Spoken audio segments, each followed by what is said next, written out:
fully cooked, moist and tender, with an incredibly smoky flavor that goes all the way to the bone. That's the tradition of Petit Jean Meats.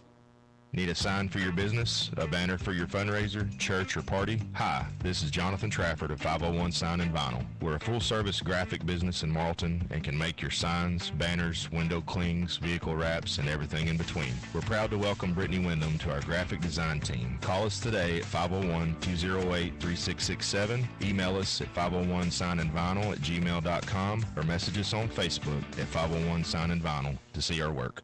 Visiting with Frank Ross Jr. of Ross Roofing LLC, and you've been around a long time. Now you got an office in downtown Morrilton, right? Yes, next to Benchmark Title. We got a secretary, full-time secretary, and you'll be able to come by the office and call her. And what's that number? 501-354-5280. Or be glad to take a call on my cell phone at 208-1622. Okay, anything else you want to tell the folks? I've been here 50 years. I'm always going to be here. And if there's anything we can do for you, just give me a call. Okay, folks, keep them in mind for storm damage or all your new roofing needs. 354-5280. That's 354-5280 for Ross Roofing Company. I'm Rex Nelson. Outside of the state's natural beauty, the thing that strikes me most as I travel Arkansas is the junk in yards and trash along the highways. In a place that markets itself as the natural state, we've too often been guilty of, at best, ignoring our natural treasures, at worst, polluting and littering them. Let's take pride in our state by keeping it litter-free. Visit KeepArkansasBeautiful.com to get involved. This message brought to you by this station, the Arkansas Broadcasters Association, and the Keep Arkansas Beautiful Commission.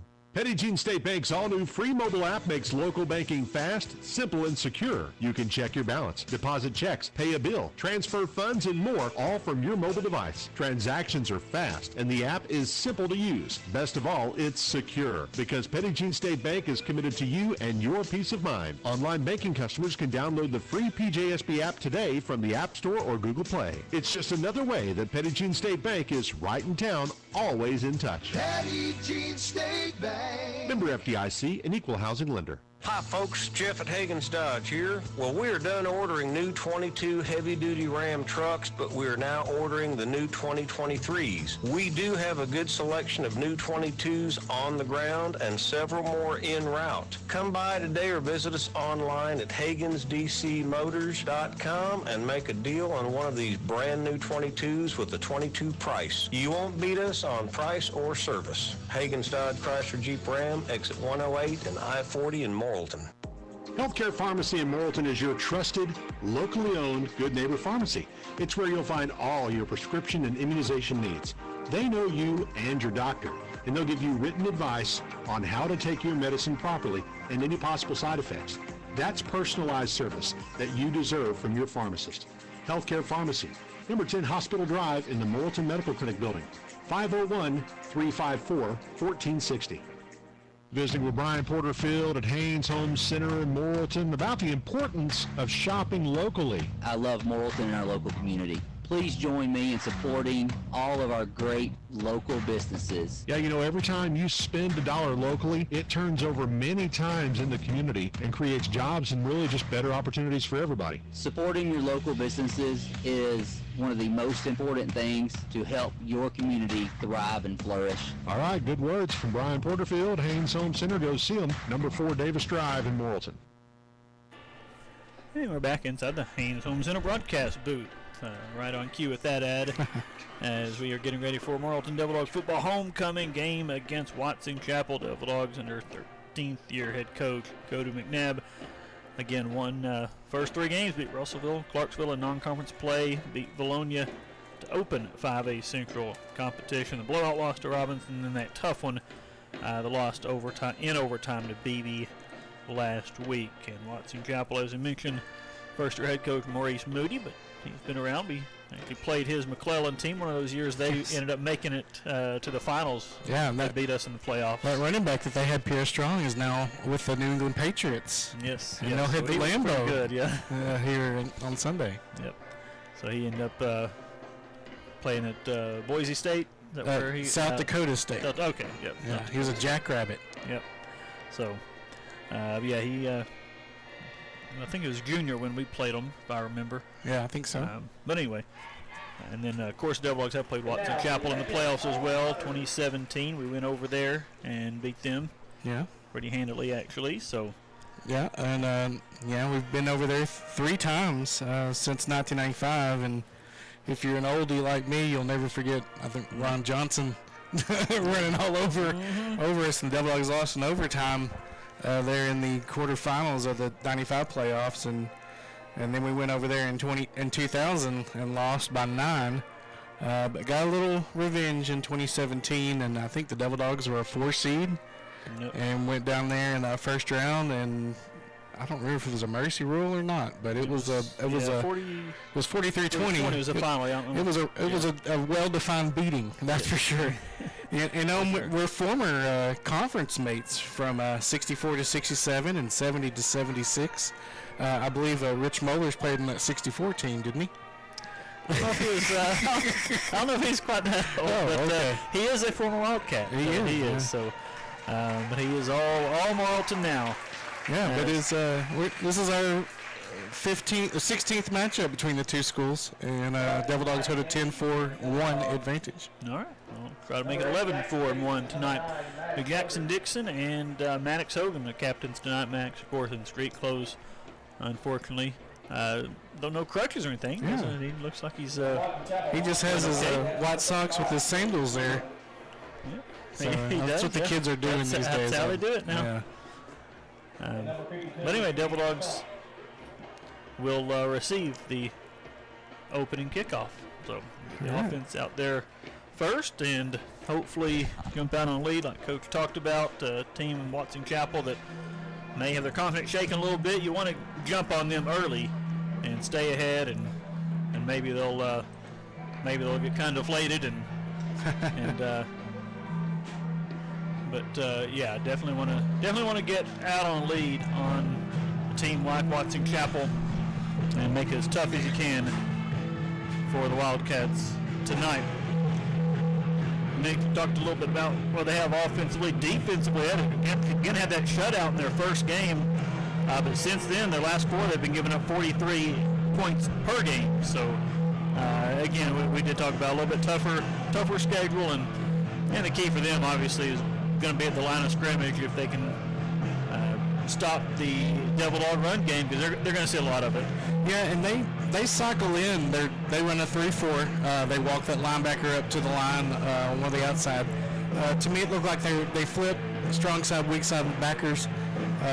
But to me, what stood out was he's a backup right now, but he's a freshman, and he's 6'5", 280 pounds. It's a good size freshman.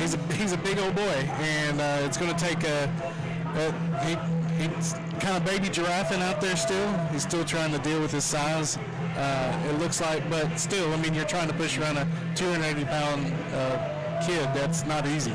No, for sure. They have a few freshmen they have brought up to the senior high squad. A little bit lower numbers than what they're probably used to as far as their roster size, but they do have a few freshmen up this year nearing the start of this ballgame as the Devil Dogs run through tunnel and get ready to start this ballgame again. Chapel will kick off and see if Devil Dogs can get an early lead in this one. BB around the opening kickoff back last week, so maybe we can do it Let's tonight. not repeat that. Overall, I mean, allow it, I guess. Yeah, let's we don't repeat allow it. it. Yeah, let's repeat it ourselves. Yeah.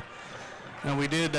I did tell you before this game that Watson Chapel has a white jersey and yellow numbers, but this is a different jersey than what they wore. This one's got some kind of blue and yellow gradient jersey number, which is much easier to see from my old eyes. So for Chapel, yellow helmets, white tops, blue pants, or black pants. I'm sorry, they're yellow and black. Devil Dogs in their gray helmets, maroon tops, and white pants tonight for Morrilton. And the ref keeps blowing his whistle, trying to get everybody on the field. Yeah, I think we're ready to get this one underway. We're going to be about a minute after our scheduled 7 o'clock kickoff. But Terrell Garlington and Caleb McEwen are back deep for the Devil Dogs and standing only about the 15-yard line. And kicking for Wildcats. Now, talking to Watson Chapel's radio guys before the game, their kicker is number 30, Brandon Dacus. He's a sophomore, and if you want to really call him a kicker, they said they're not gonna kick extra points. Dacus is also the punter. He averages about 25 yards a punt, so not a lot of legs on this Watson Chapel team. So perhaps be ready for an onside kick. Yeah, and he was measuring it up just then too, like it was going to happen. So and Devil Dogs move everybody closer to the line, except for McEwen and Garlington. They're about the 20-yard line, and they'll try to kick right between them. And it will be Garlington getting it on the run about the 25, and he's going to get outside, and he is going to get into Watson Chapel territory inside the 40 before he is slung out of bounds. So it'll be really good starting field position, and Devil Dogs did a good job scooting up just enough to where Garlington could field that kickoff before it bounced. And a little wall around that right side. And they actually say he stepped out of bounds at the 47. So it'll be the Watson Chapel 47 where Devil Dogs start going from all right to left in this first quarter. And the handoff on the first play goes to Destin Tate. He comes right side. He gets the edge. He's down the sidelines. And Tate to the 10. And he is going to be into the end zone. But a flag is on the field. Back at the 41-yard line. Yeah, Noah Tyndall says we got to come back. And is holding on the Devil Dogs. So, boy, he popped it outside, though, and there was nothing but sideline there. So instead of a 47-yard touchdown run on the first play, it's going to be first down and the flag was at the 40, 15 or 14. Like yeah. Yep. So you say the hold occurred at the 41-yard line, and we'll move it back to the Morrilton 49. First down and 14 for the Devil Dogs. And Martin again will hand it off. This time it'll be Garlington. He is swarmed, and he will lose just 1 yard. He gave him a pretty good spot there at the Morrilton 48, but a loss of 1. That'll be second down and 15. Well, and they absolutely stacked the box on that one. They had 9 in there, and just not enough Marine jerseys to block. And this time they jump across the line of scrimmage early before the snap, and so it should give the Devil Dogs 5 free yards and make it second down and 10. We're back to the original line of scrimmage now. That was number 50, Kai, and of course he's not on my 2 deep that I had for them, Demarion Kai, 6'4", 230 junior. And someone jumps again, and they don't throw a flag. All right. I guess they get back, and it's okay. Second down and 10. And Martin looking to pass this time, throws deep. Oh, McEwen's wide open. Caleb McEwen has it at the 10. He's into the end zone. Touchdown, Devil Dogs. Just a great pass again from Demarius Martin. And running a post route is McEwen wide open. Looked like he faked out his corner. And Demarion has thrown a lot better on those deep balls the past couple weeks, and that one hit McEwen in stride. So Devil Dogs, they 47-yard touchdown. That does count this time. Pass play from Martin to McEwen. And Chris Morales, the extra point, is up and good. And with 10:47 left in the first quarter, Devil Dogs have a 7-0 lead. Morrilton kicks off when we come back in 1 minute on KVOM. KVOM Morrilton, an EAB radio station. Get moving with Boundless Movement Academy in Morrilton. Boundless Movement Academy has recreational gymnastics and tumbling classes for ages 18 months to 18 years. And they've added a pre-K gymnastics class and a beginner gymnastics class. They emphasize learning basic skills with good technique as a foundation for more advanced skills in a fun, low-stress environment. Visit i-am-boundless.com and scroll down to see the new schedule of offerings. And follow Boundless Movement Academy on Facebook and Instagram to learn more. Simmons Bank, nominated by Forbes magazine as a top U.S. bank, takes great pride in investing in our friends and neighbors. For more than 100 years, we've worked to make our customers' dreams come true, earning trust with convenient and reliable financial tools. checking and savings accounts, home and consumer loans, small business loans, and low-rate credit cards. Wherever you are on your financial journey, we're there with you every step of the way. Simmons Bank, member FDIC, equal housing lender, subject to credit approval. The Devil-Dogs kickoff, a short one, is taken by McIrvin Bagby, number 25 for Watson Chapel, and he is tripped up as he is to the 31-yard line. Very short return. I didn't catch who made the tackle there, did you? I think it was Garlington. All right. He'll go in there for now. Yep. And it will be Watson Chapel on offense for the first time, and they do still have Kaz Brentley in at quarterback. Great. And they're going to lose a yard on the handoff as they give it to number 8, Thomas Knowles. And he goes nowhere, loses a yard to the 30. Kelly was in the backfield for the Devil Dogs.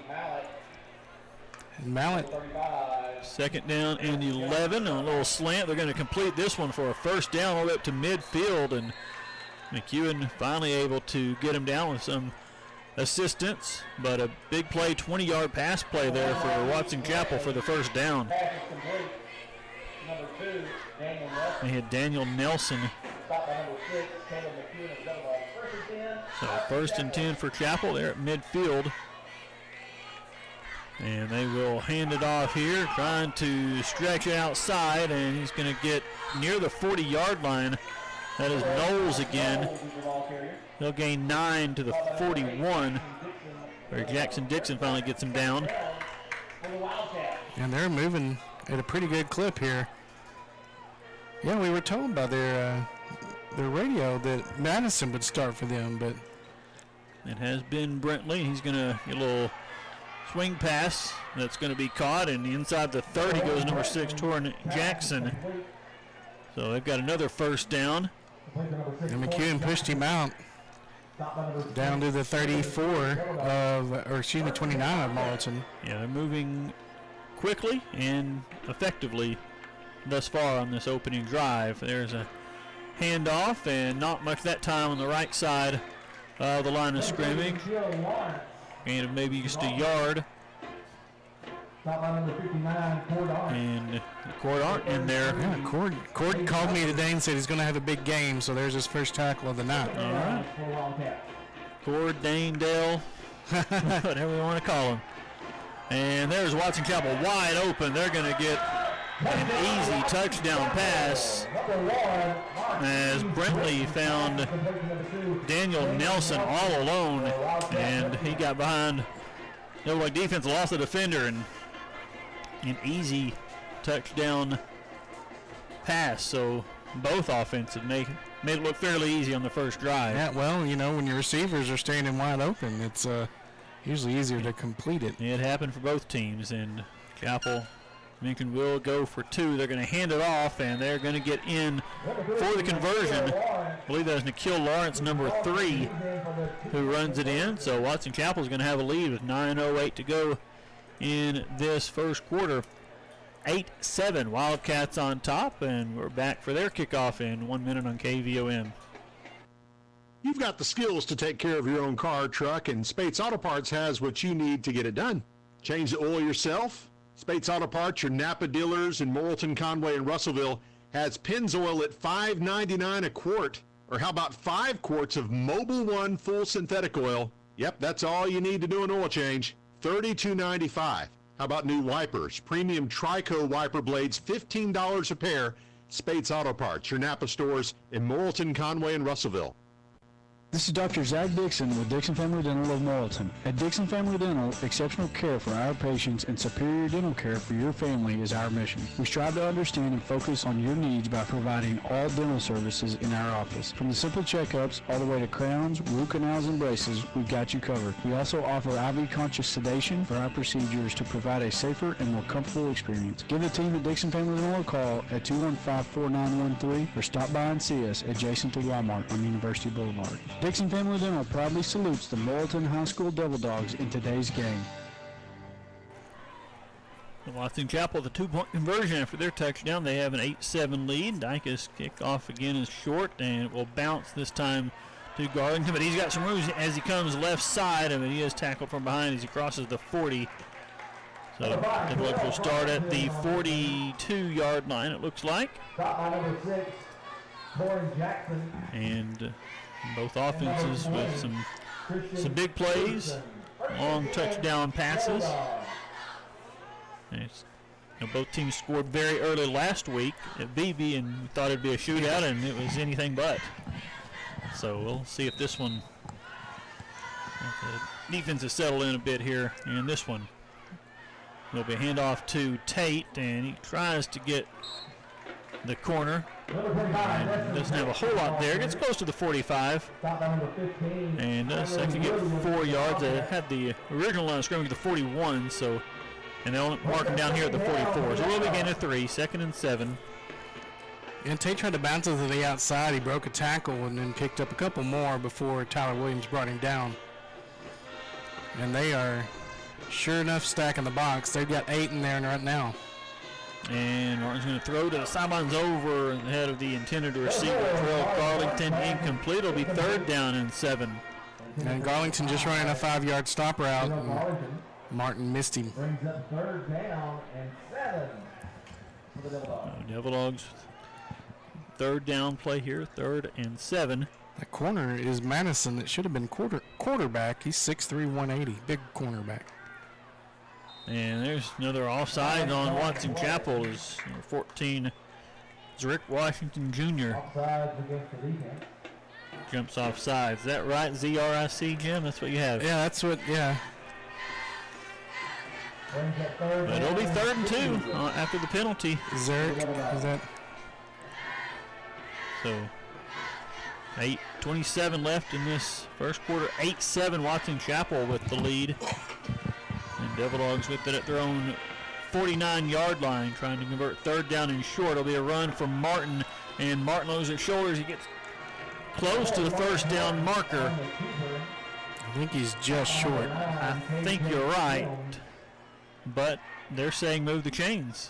They're not even going to measure anything. They're going to give it to us. So 1st down, Devil Dogs, just enough there for Demarius Martin. Yeah, and then 2 yards for that 1st down on the left side behind KJ Black. Not a whole lot of room there for Martin, but enough to pick up that 1st. And on 1st down, quick pass again intended for Garlington. A little bit too high again. Did touch his hands this time, but unable to come down with it. So 2nd down and 10.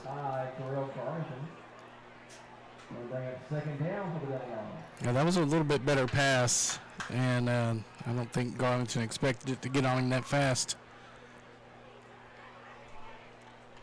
2nd and 10 from the Watson Chapel 49-yard line. And Wildcats with the 1-point lead. A little bit of a high snap, but Martin is able to corral it. Now throws it up towards the sidelines out of bounds. There's a little bit of pressure came in the backfield. And high snap, right, disrupted the timing of that play a little bit, and Martin just had to get rid of it. Yeah, that first pass, the 47-yard touchdown, was a great one in stride. And since then, Martin 0 for 3. 1 overthrow, 1 drop, and that one just getting it away. So 3rd down and 10 now. And we talked about this in the pregame. This isn't really what this offense is built for, these 3rd and longs. As Tate moves to the left of Martin, looking to throw again. Pressure comes again, and he's going to be sacked. Back at the 40-yard line. So that's going to be a loss of 11. They might give him the 41, so loss of 10 on the play, but punting situation for the Devil Dogs. It'll be 4th and 20. And they did not blitz anybody. They only rushed their front 4, and Devil Dog offensive line couldn't keep them out. And that's I'm sure Coach McNabb would say that's kind of unacceptable on that one on your offensive line, with as much experience as we have. Caden Hutchins, the punt. Wobbler will bounce at the 30 and then be fielded by number 6, Torrin Jackson. So he just smothers it at the 27-yard line. He took another step up, so 28. 28. All right. And he threw it at the white hat, and the white hat wasn't looking. We had Gary Love in here last night, Jim. Yeah. Oh, he's around. You don't know. Oh, I don't know. Who's that? I was doing the junior high game. Oh, but anyway. 7:01 left in the first quarter. 8-7. Watson Chapel on top. They have it. They're on 28-yard line. A handoff this time to Knowles goes nowhere. Devil Dogs get him right at the line of scrimmage. Caden Hutchins, the first one there. So second down and 11. They actually call a loss of 1 on the play. And there's a pass incomplete. It'll look back a couple times. The quarterback Brentley did and could not hit Tariq Connor. When Caden Mealer almost got his first interception of his Devil Dog career. And now we got a whistle and timeout called by Watson Chapel. 6:37 left in this opening quarter. 8-7. Wildcats with the lead. They face 3rd and 11 from their own 27-yard line. When we come back in 30 seconds on KFOM.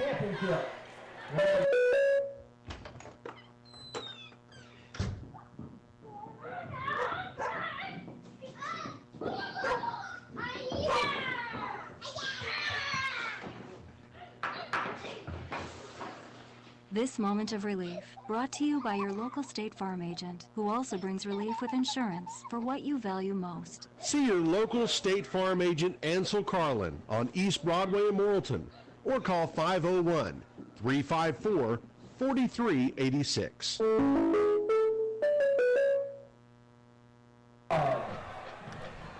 After timeout, 6:37 left in this first quarter. Watson Chapel with 3rd down and 11. They will have 3 receivers to the right, 1 to the left. Running back in beside the quarterback, Marquez Brentley, and we're going to have a whistle and a penalty. And Devil Dogs indicating that it is movement on Watson Chapel, and it is, so that'll cost them 5 yards.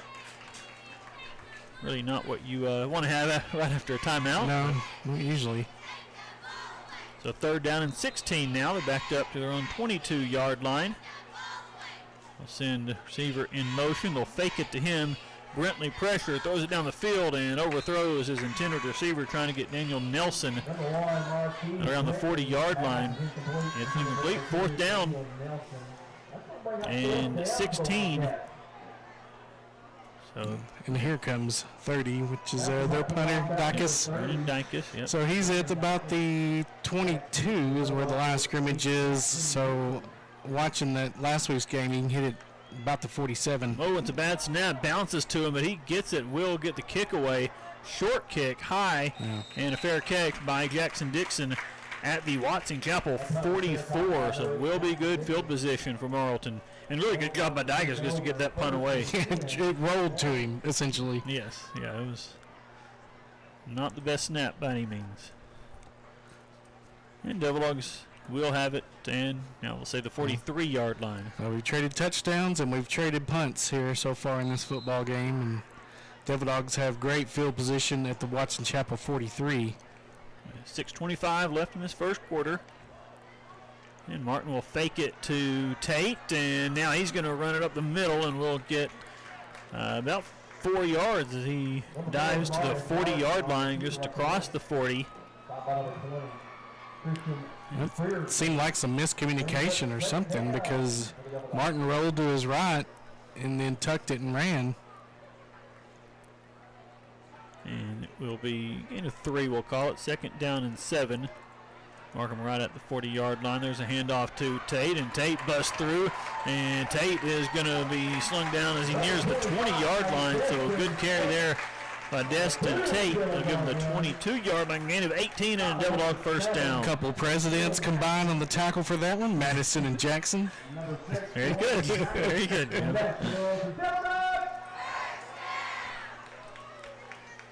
And Devil Dogs have it first down and 10 as Andrew Roden checks in for Hunter White. And Roden, we're going to see split out wide, it looks like. He's usually in S-back or maybe tight end position, but he's Receiver on the outside to the right. Now Martin takes a high snap, and he gets buried back at the 30 as a flag is out of the play. It was a quick flag, too. So Devil Dogs will have a big loss on the play. Penalty pending here. It's a loss of 8. And we'll wait on the call here as the clock continues to run for some reason. Will be false start or illegal motion declined. Let's say you can't decline a false start. Yes. Yeah, but illegal motion you can, or Yes. Illegal formation. Yep. So second down and 18 as they decline that penalty, and Devil Dogs have it at the Watson Chapel 30-yard line. As Martin looks to throw, now pressure comes. He's going to try to escape, and he will not escape. He's going to be sacked back at the 38-yard line. And I guess you can call that a coverage sack there for Watson Chapel. Martin was looking to throw, had some time, and then he didn't. Well, and they didn't bring a whole lot of guys on that one on that time either, but Martin had plenty of time to get it away. There just wasn't anybody open. So after the long carry by Tate, set Devil Dogs up at the 22-yard line. Now they're facing third and a bunch from the 36. I've got 24 here. That sounds right. I need a calculator to tell me that. As Martin has a defender coming at him, we'll get rid of it on the sidelines. He's got Hunter White, and White is going to be tackled at the 21-yard line, so still about 9 yards shy of the first down, but makes this fourth down attempt much more manageable. And that's White's second catch of the season. Almost got back to the original line of scrimmage. Well, got a little bit past it, I mean. So fourth down, and they are in safety high here, but there's still 7 in the box, if you want to count the one covering White.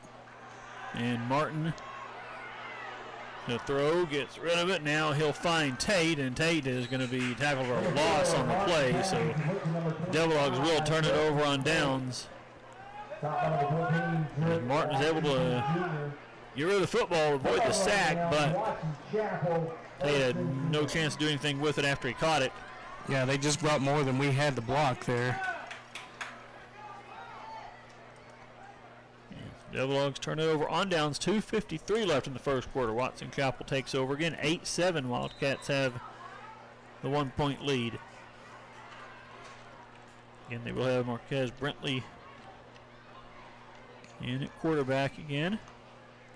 He will, actually they did have Madison in that time. He'll hand it off to Brentley, who was lined up in the running back, as a running back, and he will get, well, not much at all on the right side. McEwen at the tackle at the 26-yard line. It'll still be 2nd and 10. And now Madison will get rid of this one. That low pass is incomplete. He threw it on the run and could not hit the intended receiver, Marion Ferguson. It'll be 3rd down and 10.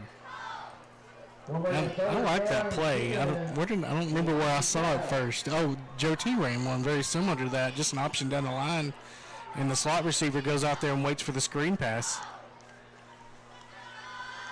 On 3rd down, Devil Dogs bring some pressure, and pass is going to be picked off as Caleb McEwen is there waiting for it. Devil Dogs get the interception as Madison had the pressure coming, just threw it up for grabs. McEwen was right there.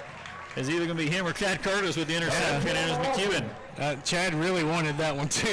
Probably prevented a return, but McEwen, that'll be his first pick of the year, I'm pretty sure.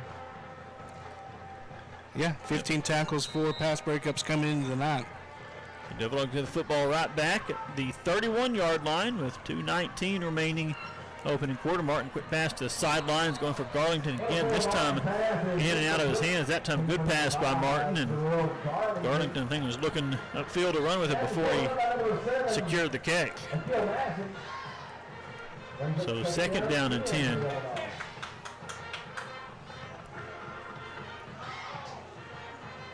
And they're just stacking the box again. And Devil-Dogs will try to run it, but don't get anything here as Tate is tackled immediately by Tyler Williams, number 15, at the line of scrimmage. And it'll be 3rd down and 10. Yeah, they're loading the box there, and the Devil-Dogs to throw it, and we've tried to throw it and had a couple nice plays, but misfired on some as well, and we're looking at 3rd and 10 now. Yeah, they are no safety high. We got 3 wide here in the H-back. And Martin throws it to the end zone. McEwen there. McEwen goes up. He makes the catch, and it is a Devil-Dog touchdown. Just inside the pylon, Caleb McEwen in traffic brings it in to give the Devil-Dogs the lead. This is a great catch there by McEwen. So he got the interception, comes back, catches a touchdown pass for the Devil-Dogs to take the lead. Pretty good sequence there for Mr. McEwen. Magic, they call him. Devil-Dogs back on top as Morales' extra point attempt is good. And with 1 minute 36 seconds left in this first quarter, Devil-Dogs lead it now 14-8. And we're back for Morrilton's kickoff in 30 seconds on KVOM. Want increased job security? The University of Arkansas Community College at Morrilton offers 2-year technical and career-specific degrees in a variety of areas. Enter the workforce sooner with highly valued skills that can make you an essential employee. Apply now at uaccm.edu. Did you know most technical training programs at UACCM don't follow the traditional school calendar? That means you can jump in at any time, whenever you're ready to make a career move. Visit uaccm.edu.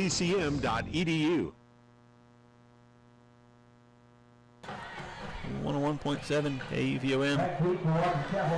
We're back, 136 left. First quarter, Devil-Dogs have reclaimed the lead. Caleb McEwen, 2 touchdown receptions now, along with that interception. So, yeah, that's his first 2 touchdowns of the year. Kickoff taken at the 30-yard line by Nelson. He'll get on to the 35.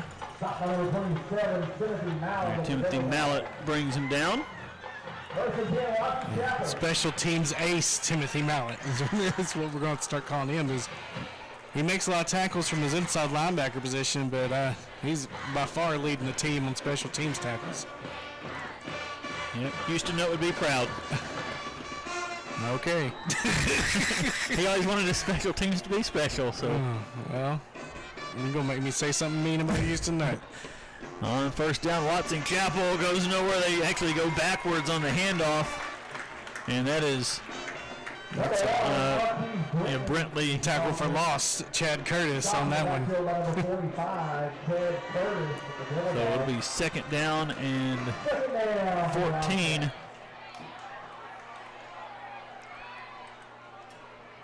As there's going to be a miss handoff and will be kept by the quarterback. And he's going to get nowhere. I guess forward progress stopped. Was kind of blew early before the play was over, but he's going to call it a no gain there. It'll be 3rd down and 14, maybe 15. Might have lost a yard there as Brentley looks to throw deep this time, and this one is going to be incomplete. Dylan Feingram is there in coverage on Daniel Nelson. And so, just like that, it is 4th down already for Watson Chapel. Though there's a flag in the backfield. Yeah, but you don't accept this if you're Devil-Dogs. Yeah, it's a holding. Yeah, Devil-Dogs will decline that certainly, and we'll bring up 4th down. About 15 from the 30-yard line. So Chapel, we would imagine, will punt here. As they do run on Brandon Dykus now. Back to punt for Watson Chapel, number 30. 37 seconds left in this first quarter. Devil-Dogs up 14-8. And again, the snap is low. It rolls to the punter, but he will get it away, and this one will be short, but take a Watson Chapel roll to the 42. Didn't think the official was going to blow on that one. Because usually, when the ball stops, the official will blow the whistle anyway. Yeah, they should, yes. Yeah, but no, he wasn't going to blow the whistle until Ferguson touched it there for Watson Chapel. The Devils will have it at their own 42-yard line, 25 seconds left in this first quarter.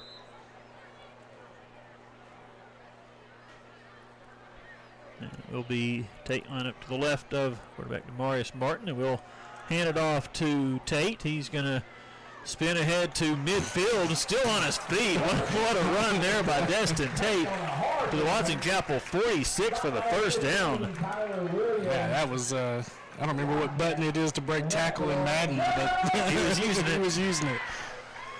And he'll pick up 12 yards on the carry. The Devils have it at the Watson Chapel 46. Morrilton does not have to snap it again in this first quarter, but they do. And hand it off to Tate, and Tate is hit hard at the line of scrimmage this time. And he knocked someone's helmet off. As number 3, Nikhil Lawrence, was decapitated. It will be no gain on the play, and that will be the end of the first quarter. So Morrilton will have it 2nd and 10 when we start quarter number 2. Devil Dogs 14, Watson Chapel 8. Back for the second after this 1-minute timeout on KVOM. The Petit Jean Coffee House is a community-focused coffee shop on Petit Jean Mountain. It's in a beautiful location with delicious coffee, comfort food, and plenty of fun being dished out. Let our team of skilled and friendly baristas make you the best cup of coffee, latte, cappuccino, or macchiato you've ever tasted. Not sure what to get? Grab the signature Turtle Rock or Waterfall Latte to sip and enjoy as you take in the sights of Petit Jean Mountain, Morrilton's beautiful backyard. And see the Mercantile inside the coffee house where you'll find USA and Arkansas-made products. Bring your sweetie, your mom, your cousins, a group of old friends. Just hurry up and plan a day on the mountain with a stop at Petit Jean Coffee House in Mercantile. Just 100 feet from the entrance to Petit Jean State Park, Arkansas's first and premier state park. Poultry is the leading agricultural industry in Arkansas, and the Poultry Federation is the voice to promote it. Did you know that the industry provides 170,000 jobs in our state? In fact, over 6,500 farms in Arkansas produce some type of poultry. And in 2020, the poultry industry provided $3.7 billion of the total agricultural cash receipts. From providing scholarships to protecting interest at the state capitol, the Poultry Federation is the proud voice of the poultry industry. As we start the second quarter, Martin throws deep from McEwen. It's going to be intercepted by Nikhil Madison. But flags on the play. And we'll see what those are. They're right around the, between the 35 and 40. And it will be blocked below the waist after the interception, I believe, on Watson Chapel. So they will take over. They'll get the turnover. And somehow no time. Yeah, that was just cut off the clock here, but weird all the way around. I don't even know where to start. Yeah, they're going deep. Martin rolled out to his left and had about 20 yards of green in front of him, but he chose to throw it up to Garlington, and it was a short pass, so it was intercepted by the Wildcats, and then they'll get the ball now at the 7.5. So they will have back in getting the snap and the handoff. Go to Knowles. He'll get out across the 10, about the 12. And Hayden Hutchins with the stop. Second down and about 6. And handoff again. They come right side, and they'll get to the 16-yard line, and about 2 yards shy of the first down. That carry was Amarian Hunter. He's brought down by a host of Devil Dogs. That's going to bring up third down. So third down and short. For the Wildcats. 2 yards to go for Watson Chapel. And quarterback will fake it. Brentley will run it himself, and Brentley gets outside, and he's off to the races at midfield. all the way to the 30-yard line where he's finally pushed out of bounds by Caden Naylor. A big gain, but we've got a penalty on Watson Chapel, legal shift. So a long run is going to be called back. So take that one off the books there for Brentley. So he got all the way to the Morrilton 30 on the run. But the penalty will back them up. It'll be 3rd down and 7 now. Back from the 11-yard line. So from the Morrilton 30 back to their own 11 with that penalty. Against Ben Brentley, and again this series at quarterback for Watson Chapel. It looks like Madison in now to get this snap. And he will keep it, run to the right, and he's going to be tackled at the 15-yard line. So short of the first down by about 3 yards. Be fourth and 3. Caden Hutchins in on the tackle for the Devil Dogs. And Jim, are they going for it here? I wouldn't know why they would. It looks like they are. Yeah. And now there's a timeout, so they may have changed their mind. But 4th and 3 from their own 15. They have their offense on the field, but they call a timeout here. 10-17 left in the second quarter. Devil Dogs up 14-8, and we're back in 30 seconds on KVOM. So, it's Friday night, and your heat and air unit goes out. What do? Do you wait till Monday to call and set up an appointment while you suffer all weekend? No, you don't have to, because Burris Heat and Air offers 24-hour service. So you can call them day or night, weekends, or whenever your unit goes out. When you do, be sure to ask about a preventative maintenance agreement to improve efficiency, add years to the life of your unit, and save money over time. Call us at 354-4887 or find us on Facebook. Burris Heat and Air. 10-17 left second quarter, 14-8. Devil Dogs on top, and Watson Chapel talking things over. Timeout. It's a nice night for football. Finally got a little bit of cooler night, as we, I guess, should have for football season. Yeah, I wore jeans tonight because it's going to be in the 50s by the time we're done here tonight. Yep. I've got my little long sleeve pullover in here if needed before we're done. But they do keep their offense on the field. So it looks like they're going for it from their own 15-yard line. They will hand it off, and they're not going to get it. They don't go anywhere. So Devil Dogs are going to take over in great field position. And that was a bold strategy, Jim, that did not pay off for them. Yeah. So from their own 15-yard line, needing a full 3 yards to pick up the first down, they go for it and do not get it. So Devil Dogs have it. Chance to add to the lead. And Tate sending us to the left of Martin. He will get the handoff, break it, tackle the line of scrimmage, but another group of Wildcats will meet him also at the line of scrimmage. So no gain on the play there for Destin Tate. Tyler Williams leading the charge for the Wildcats.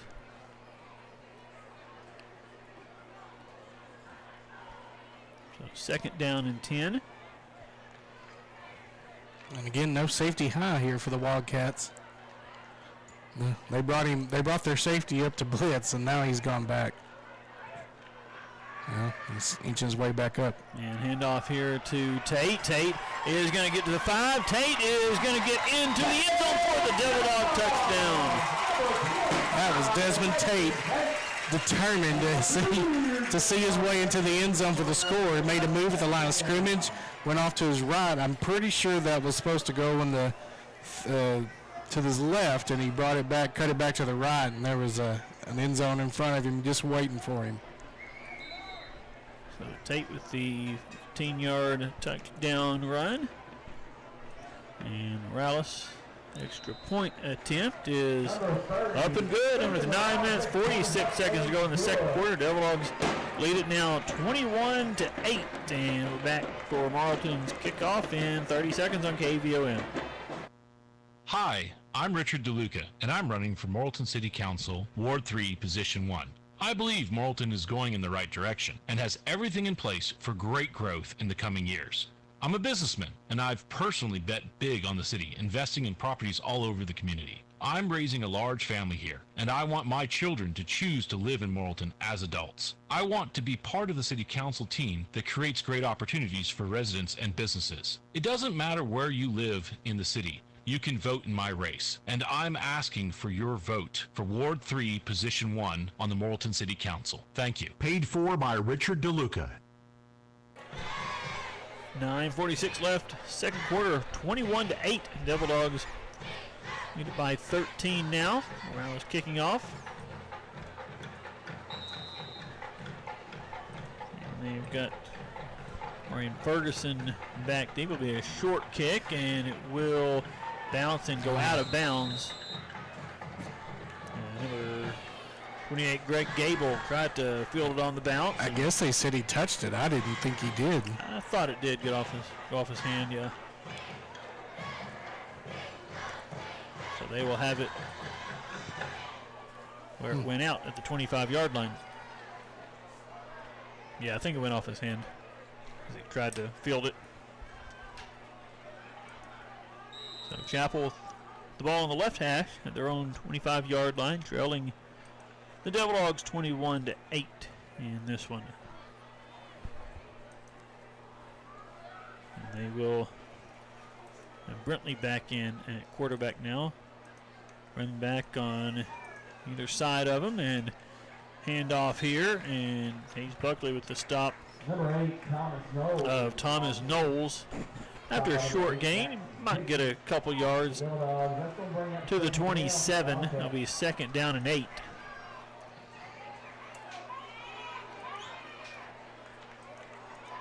And Brentley handoff again, and this time running back is stopped in the backfield as Timothy Mallett wraps him up.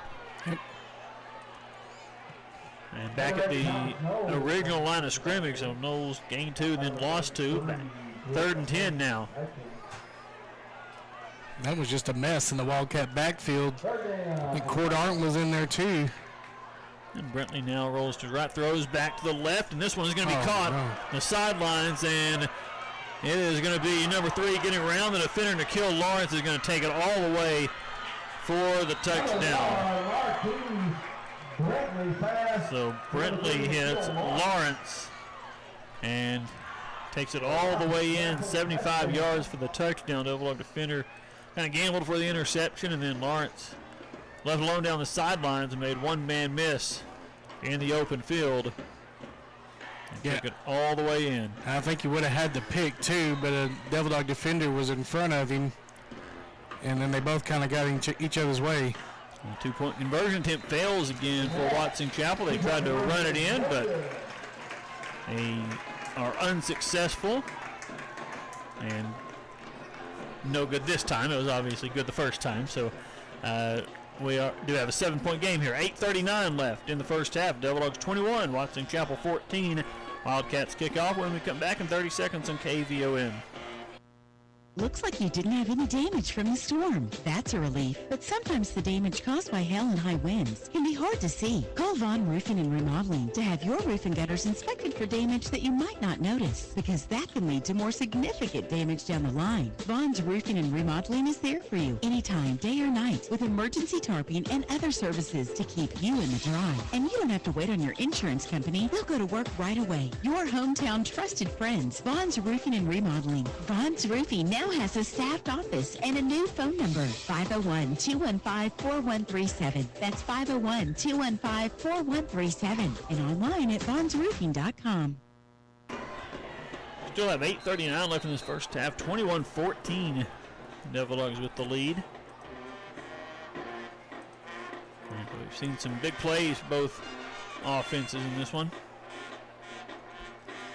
The kickoff is going to be a short sky kick. It is muffed, and Watson Chapel may have it. No, they say Devil Dogs somehow maintain it. So it's essentially an onside kick that was a fair catch attempt by the Devil Dogs, but dropped, and somehow Morrilton able to maintain possession. Might have been Hunter White. It's hard to tell. That was able to get back on it. Yeah, Chapel sure had a good chance at it, looked like. The Devil Dogs will have it, their own 41-yard line. 8:35 left in this first half, leading by 7. 3 receivers to the right, no one to the left. A running back beside Martin. It will be Tate. Gets the carry, spins off a couple of would-be tacklers, and spins all the way ahead for a first down into Watson Chapel territory to the 47-yard line. So another big, strong run there for Destin Tate. He's been hard to tackle tonight. Yeah, have a good night carrying the football, continuing what he's started pretty much throughout the year. He'll come out for a moment here. Garlington will spell him in the backfield. And it will be Garlington getting the handoff, and he's slung down in the backfield. A loss of 3 back at midfield. It'll be 2nd and 13. Jim, you know we've had tackle eligible 2 plays in a row here. We're going to throw it to KJ one of these days. Hey, yeah. There will be nobody more excited than me if we threw it to tackle. But 2nd and 13 here. No tackle eligible on this play. Receivers to each side. And just the S-back in the backfield behind the lineman, along with Martin. He's all alone in the pocket and will tuck it and run, and will get to the 43-yard line. So gains about 7 and makes his 3rd down play much more manageable. It'll be 3rd and 6. He gets about 7 yards on the play.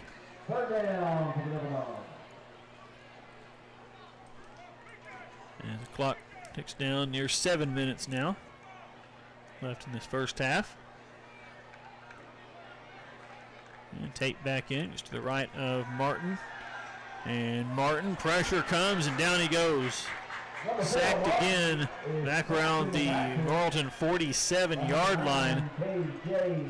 Yeah, I'm not real sure what that play was. It was a sack. It kind of looked like the way they came through, like it was a screen, but Martin never got rid of it. So I don't know if the screen was covered. I didn't look for the receiver. Yeah, KJ Sims credit with the sack for Watson Chapel. 4th down and 15. Caden Hutchins with the punt. Good high kick fielded at the 10. No fair catch, so he is going to escape some trouble, though, and get out near the 20. Bumped out of bounds there by Jackson Dixon, but dangerous really there for Torrin Jackson to not call the fair catch. He was actually bumped by his own man right after he caught it, but stayed on his feet and got out to the 20, so about a 10-yard return.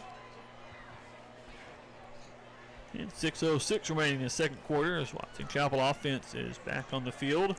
Devil Dogs leading 21-14 at halftime. The video broadcast will have the Morrilton High School band, and we'll tell you about the homecoming court.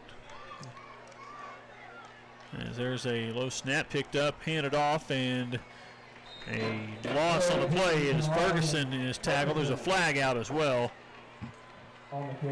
Hayes Buckley made the tackle there. That's probably a hold against the Wildcats based on where that penalty is. I don't know if it was a 1-yard loss, tackle for loss by Buckley.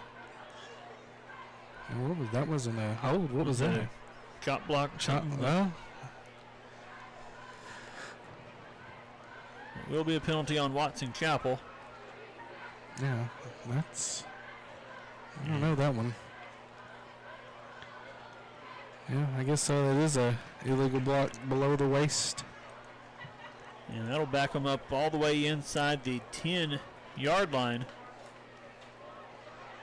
Illegal contact penalty. And it'll be the 8.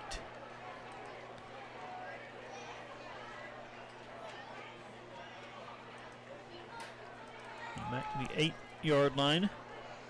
Still first down.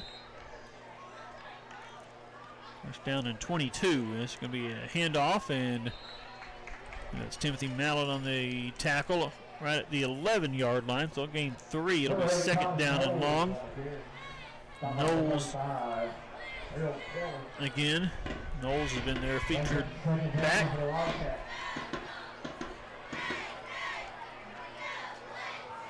And I don't know what happened there either. Did he just drop the snap? Turf monster got him? Yeah, he just went down there. The quarterback Brentley, and he's going to lose yards on the play.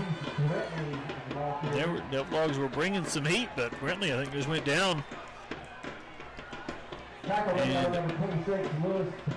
it'll be third down, a long way to go here for Watson Chapel. Throwing from the end zone. They're going to get a little screen pass caught. And back at the 1-yard line, Devil Dogs make the tackle. Yeah, that was a great play. Knowles out there on the screen, and I'm not sure, was that Curtis that made the tackle behind the line? I think so, yeah. Devil Dogs blew it up, and we 4th down and about 29 yards to go. Chapel at their own 1-yard line. They're going to have to be careful on the snap of this punt here. I don't think they'll go for it here, Eric. They are not. And it is maybe partially blocked. The punt goes almost straight up in the air, bounces before it even gets to the 20-yard line. Yeah, really, that's how that kid punts. Okay, well. And it'll be down at the 17-yard line, so it'll be a 16. Bless his heart. Yard punt. Well, Devils are back there. They almost get to it. It was very good.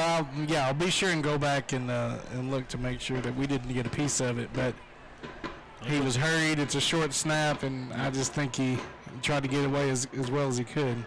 And it's only a 16-yard punt. Devil Dogs take over at the Watson Chapel 17-yard line, handed off to Destin Tate, and he is going to be upended at the 11.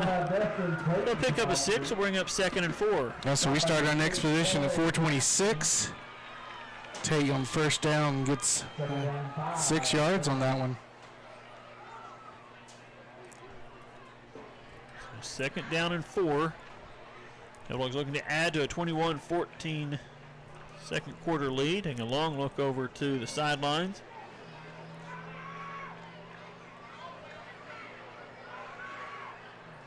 And now they're ready as Martin will hand it off to Tate, and they're all over him this time, and they're going to get him at the 10. He does gain a yard. That'll be 3rd down and 3. Christian Frierson stop for Watson Chapel.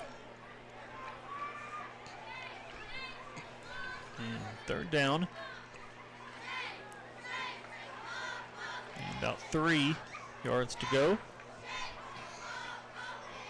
And Martin looks back into sidelines. Tate moves to his right.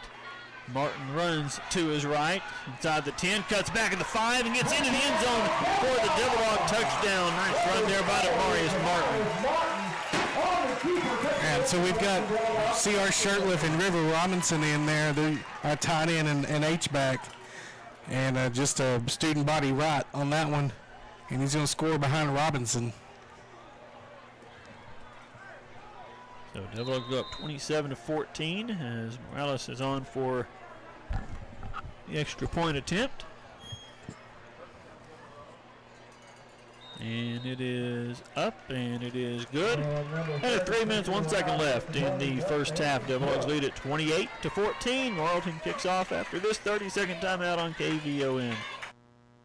Koontz Electric will sponsor any River Valley High School student who enrolls in one of 3 specific UACCM Career Center programs and will cover all expenses not covered by another funding source. Koontz Electric will sponsor students in construction technology, industrial mechanics and maintenance technology, and welding technology. Koontz Electric will hire all Koontz Promise graduates upon successful completion of the program. Call Richard Dold for details about the Koontz Promise at 501-242-6106. 3:01 left, first half, 28-14. Devil Dogs lead it over Watson Chapel on homecoming at Devil Dog Stadium. And Morales to kick it away. And this one is short kick, going to be taken at the 29-yard line and wrapped up immediately. Number 3, Nikhil Lawrence. And I think it is Dylan Fondren on the stop. Stop by number 6, Caleb McKeon. Number 45, Chad Curtis of the Devil Dogs. So it'll be Watson Chapel with 2:55 remaining at their own 33-yard line. You'll see Brentley in at quarterback. Madison, who's been injured the past couple of weeks. We saw him just for one series and maybe one play. There's a snap through Brentley. He picks it up. He is going to lose his footing though before he gets back to the line of scrimmage. The flag is out as well. And the play would be a loss of about 3. Brentley kind of dropped the snap, picked it up, and we're going to have the legal block again on Watson Chapel. Contact against the offense. So it'll cost them 15 yards. And it'll be. Is it spot foul? 15-yard spot foul? Evidently. Yeah. All right. So yeah, it'll be first down in 28. 28, yep. And Brentley will hand it off here, and that play is blown up as they're going to lose about 4 yards. That time as Knowles had nowhere to go. Harold Kelly. He said, "No, sir." Kelly all over him. So they lose yards again. You're at 2nd and 32 now. So long way to go here. They're going to spread the field here. 3 receivers to the left, 1 to the right. And is Madison back in at quarterback. He is pressured. Now throws it deep down the field, and it is going to be incomplete.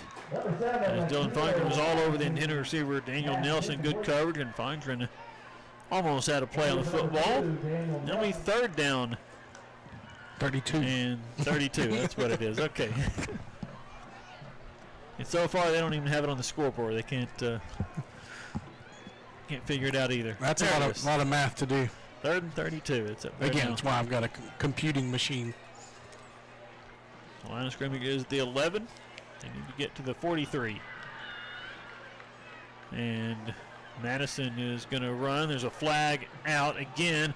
I think he loses the football and dives on it at the 16, 17-yard line. Flag is in the area of holding.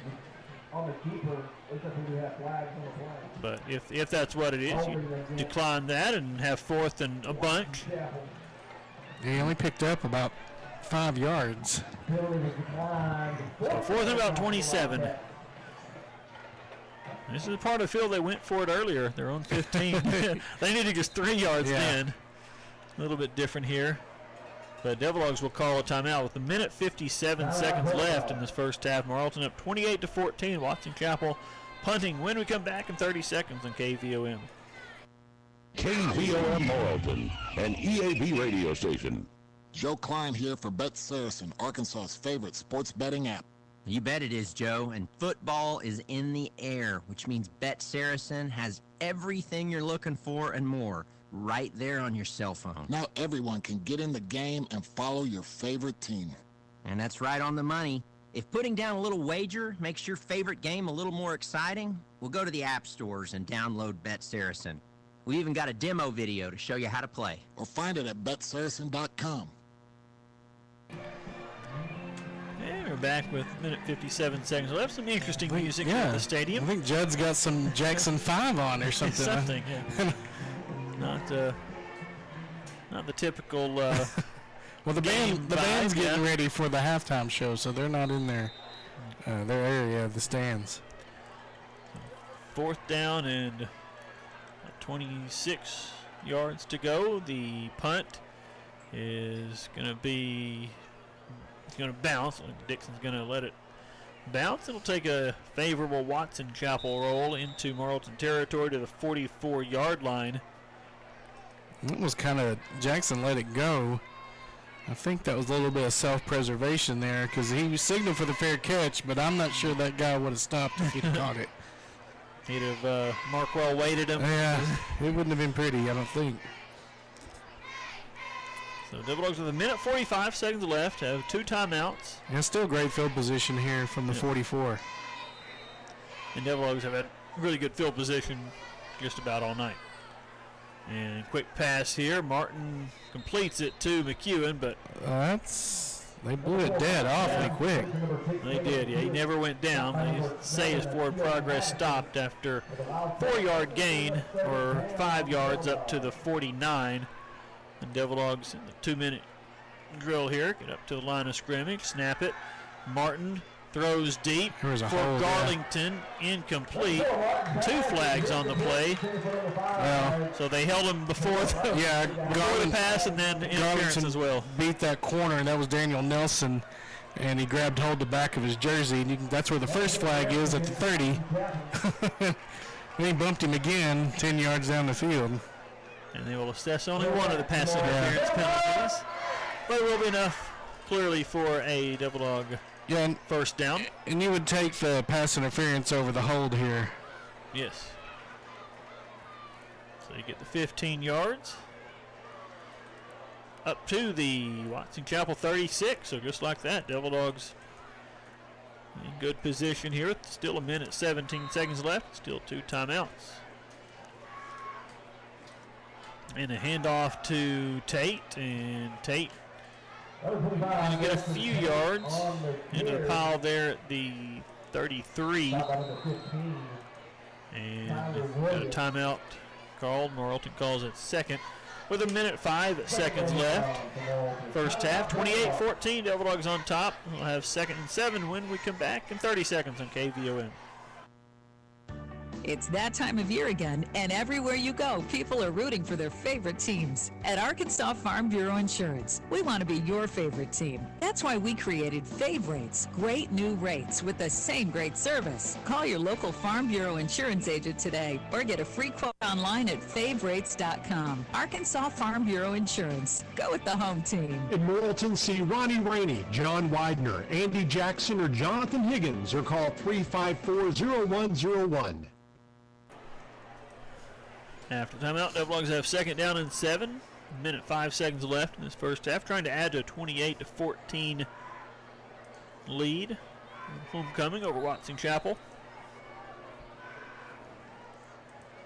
Be Martin to throw to the sidelines. Has a receiver caught and out of bounds for a first down up near the 20-yard line. And there's Caleb McEwen again on the reception.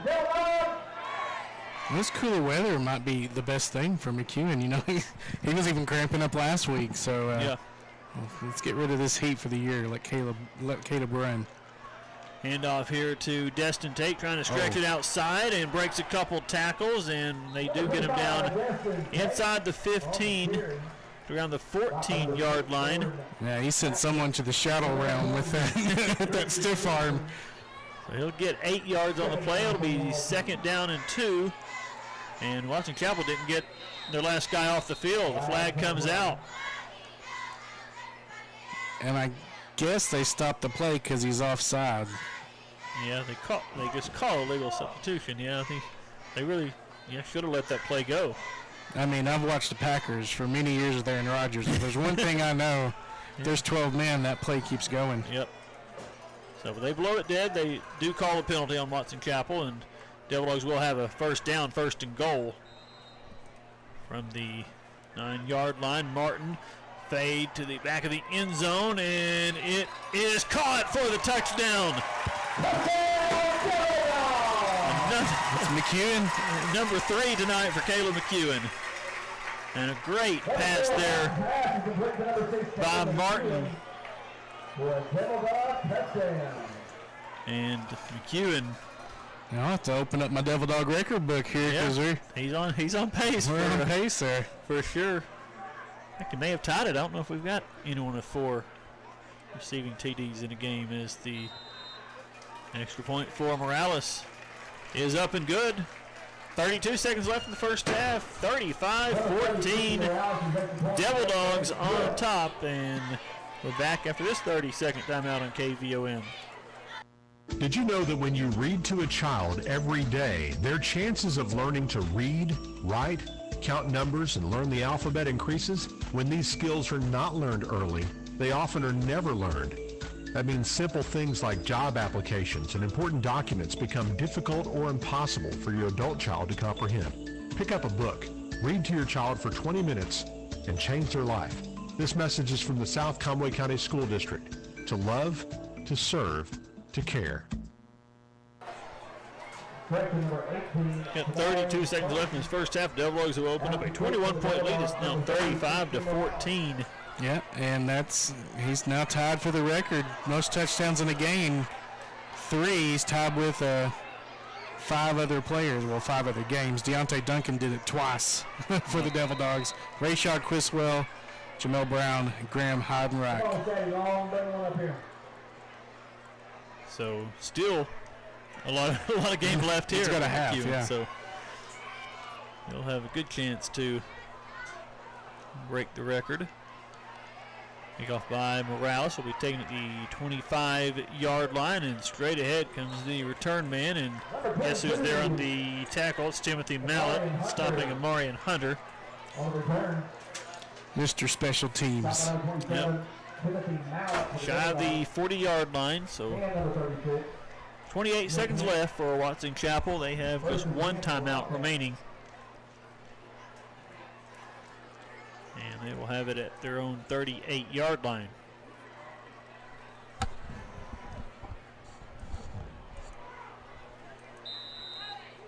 And they will have Brentley in again at quarterback. He'll throw it to the sidelines. It's caught by Nelson and out of bounds immediately. Gain of about 6 on the play. Or 5. He's out at the 43. 24 seconds left now.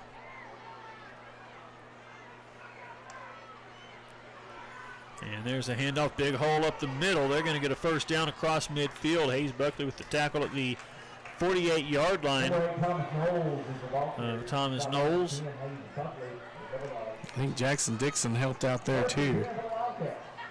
So 1st and 10 for Watson Chapel. 16 seconds left. Clock restarts as the chains are set, and Brentley to the sidelines has Madison. Madison staying in bounds, and Devil Dogs are going to tackle him in bounds. They do have a first down. Clock stops with 2 seconds left. McEwen brought down Madison to the 35, and they do have the timeout, so they will call their timeout. So you got to try to get out of bounds right there if you're Madison, don't you? No, you'd think so. They also went from their on 5th down from their own 15, so you know.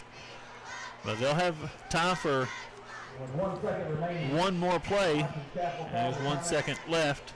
But here, I'm talking bad about him. I'm also an idiot and working in the press box. So, he's been to a championship game. So, yeah, I mean, he knows what he's doing. But if anyone deserves to be called an idiot, Eric, it's me. I will not argue with you on that. By the way, I meant to talk about in the pregame. I guess Aaron Judge hasn't come up to bat yet because ESPN hasn't interrupted us. Yeah, they would have done that, yes. Yeah. No, I guess not. So Chapel after the timeout. We'll have 1 final play here. 1 second on the clock. They've got it at the 35-yard line. And they will have Brentley in quarterback, Madison, the receiver on the near side on the left, and I believe Devil Dogs will call their timeout. Chad Curtis was coming on that one. He was ready to get him. So Devil Dogs call a timeout, and we'll line up again for the final play for Watson Chapel. And 35-14 the score. So Devil Dogs will have the lead at halftime. Just a matter of whether it's a 2-touchdown lead or 3-touchdown lead. And Morrilton will kick off to start the second half. So Watson Chapel Chance of 2 for 1 here if they could find a way to get the score here. They definitely have a chance to be right back in the ball game. The Bulldogs will back up 4 defenders back 15 to 20 yards. This is our 3 safety high on defense here. And our corners are about 10 yards off the ball, too. And everybody's going to go for the end zone here. Bulldogs bring some heat. Brentley escapes. Now he's got to run for it. He's past the line of scrimmage, and he's just going to go out of bounds before he makes it to the 10-yard line. So that'll help his rushing stats a bit, but no more points on the board. The Bulldogs keep them out on the final play, and at halftime, Morrilton 35, Watson Chapel 14. We'll have halftime for you. It's homecoming, so we'll tell you a little bit about the homecoming court, talk about them a little bit, and have the on the video stream, we'll have the Bulldog Band performance, and we'll have more for you as well when we have halftime after this 3-minute timeout on KVOM. Mark Robertson of Robertson Tire Service, Morrilton. My family has been selling tires in Morrilton since 1950. Now that's a lot of experience. My store associates have over 200 years of tire experience, and we do know tires. And your customers can count on great service and good deals. We offer professionally installed tires with guaranteed low prices. You get the right tire at the right price to fit your budget. From Robertson Tire Service, number 4 Bruce Street in Morrilton, the real tire store. Green Bay Packaging's Arkansas Craft Division has been a part of the Morrilton community for over 50 years, providing great jobs for generations of area residents while producing high-quality craft paper products. They've recently invested millions in upgrading their paper mill. Today, Arkansas Craft is able to recycle corrugated and paper products to substantially reduce incineration and the number of landfill acres used annually. And thanks to their educated, experienced, and highly trained staff, they're ISO 9001-2008 certified. Green Bay Packaging Arkansas Craft, proud to be a part of the Morrilton community. Even in a pandemic, bones get broken and heart attacks happen. But given the times, you may still be hesitant to go to the ER. At CHI St. Vincent, we want to reassure you that we've taken the extra precautions to keep our emergency rooms safe. Our measures include mandatory face masks, advanced sanitizing, and social distancing. This pandemic can stop a lot of things, but it can't stop us from being here for you. CHI St. Vincent, here for you when you need care. To learn more, visit chistvincent.com. Located in a beautiful, quiet part of Arkansas, Southern Arkansas University offers personalized tour visits, faculty, and staff who invest in student success and a caring campus community. SAU allows you to choose from over 100 degrees in 4 distinct colleges and the School of Graduate Studies. SAU not only offers a broad range of academic programs, including unique offerings to the state and region, but the first university south of Little Rock to offer a doctoral degree through the College of Education. Start calling SAU your home today by applying at saumag.edu. Go Mule Riders! You can make an impact on the life of a child, and the people at Wayne Smith Trucking and more. Welcome to the Watson Chapel Marching Wildcats, the Golden Wave.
Watson Chapel Golden Wave.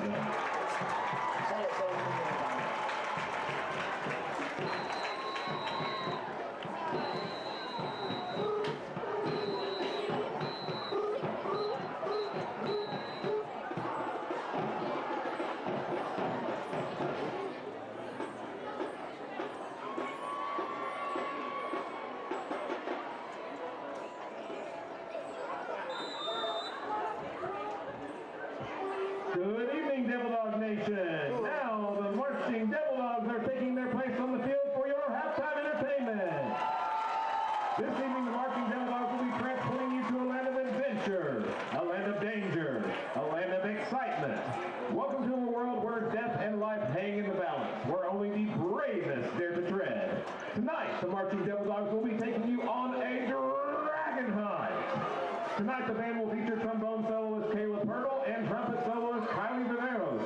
The band is under the field direction of drum major Maddie Snyder. And now, here is the 2022 edition of your Morrilton High School Marching Devil Dogs.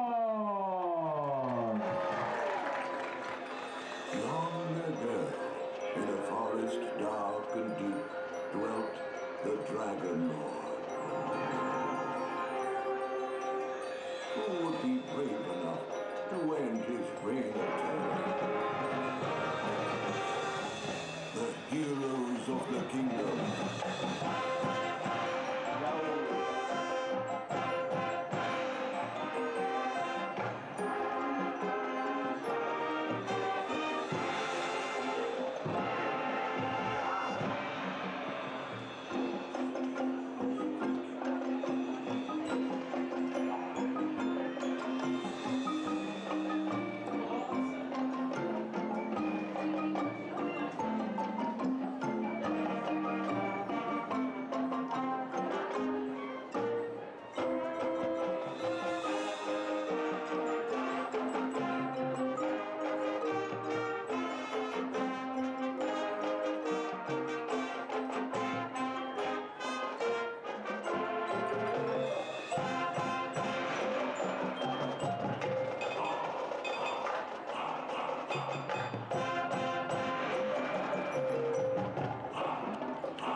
The heroes disappeared into the shadows of the forest where danger awaited.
Suddenly, from the shadows, the Dragon Lord's minions attacked.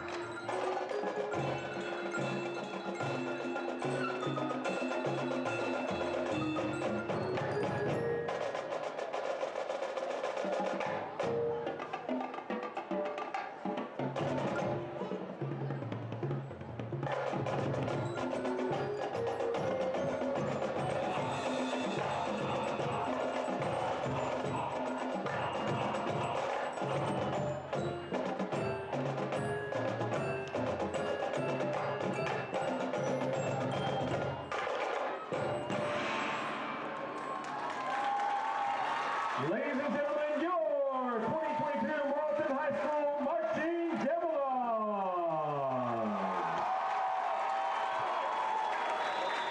The Marching Devil Dogs are under the direction of Christina Bartlett with the assistance of Ben Hogan, Jessica Perry, and interns Emily Copeland and Michaela Hayes.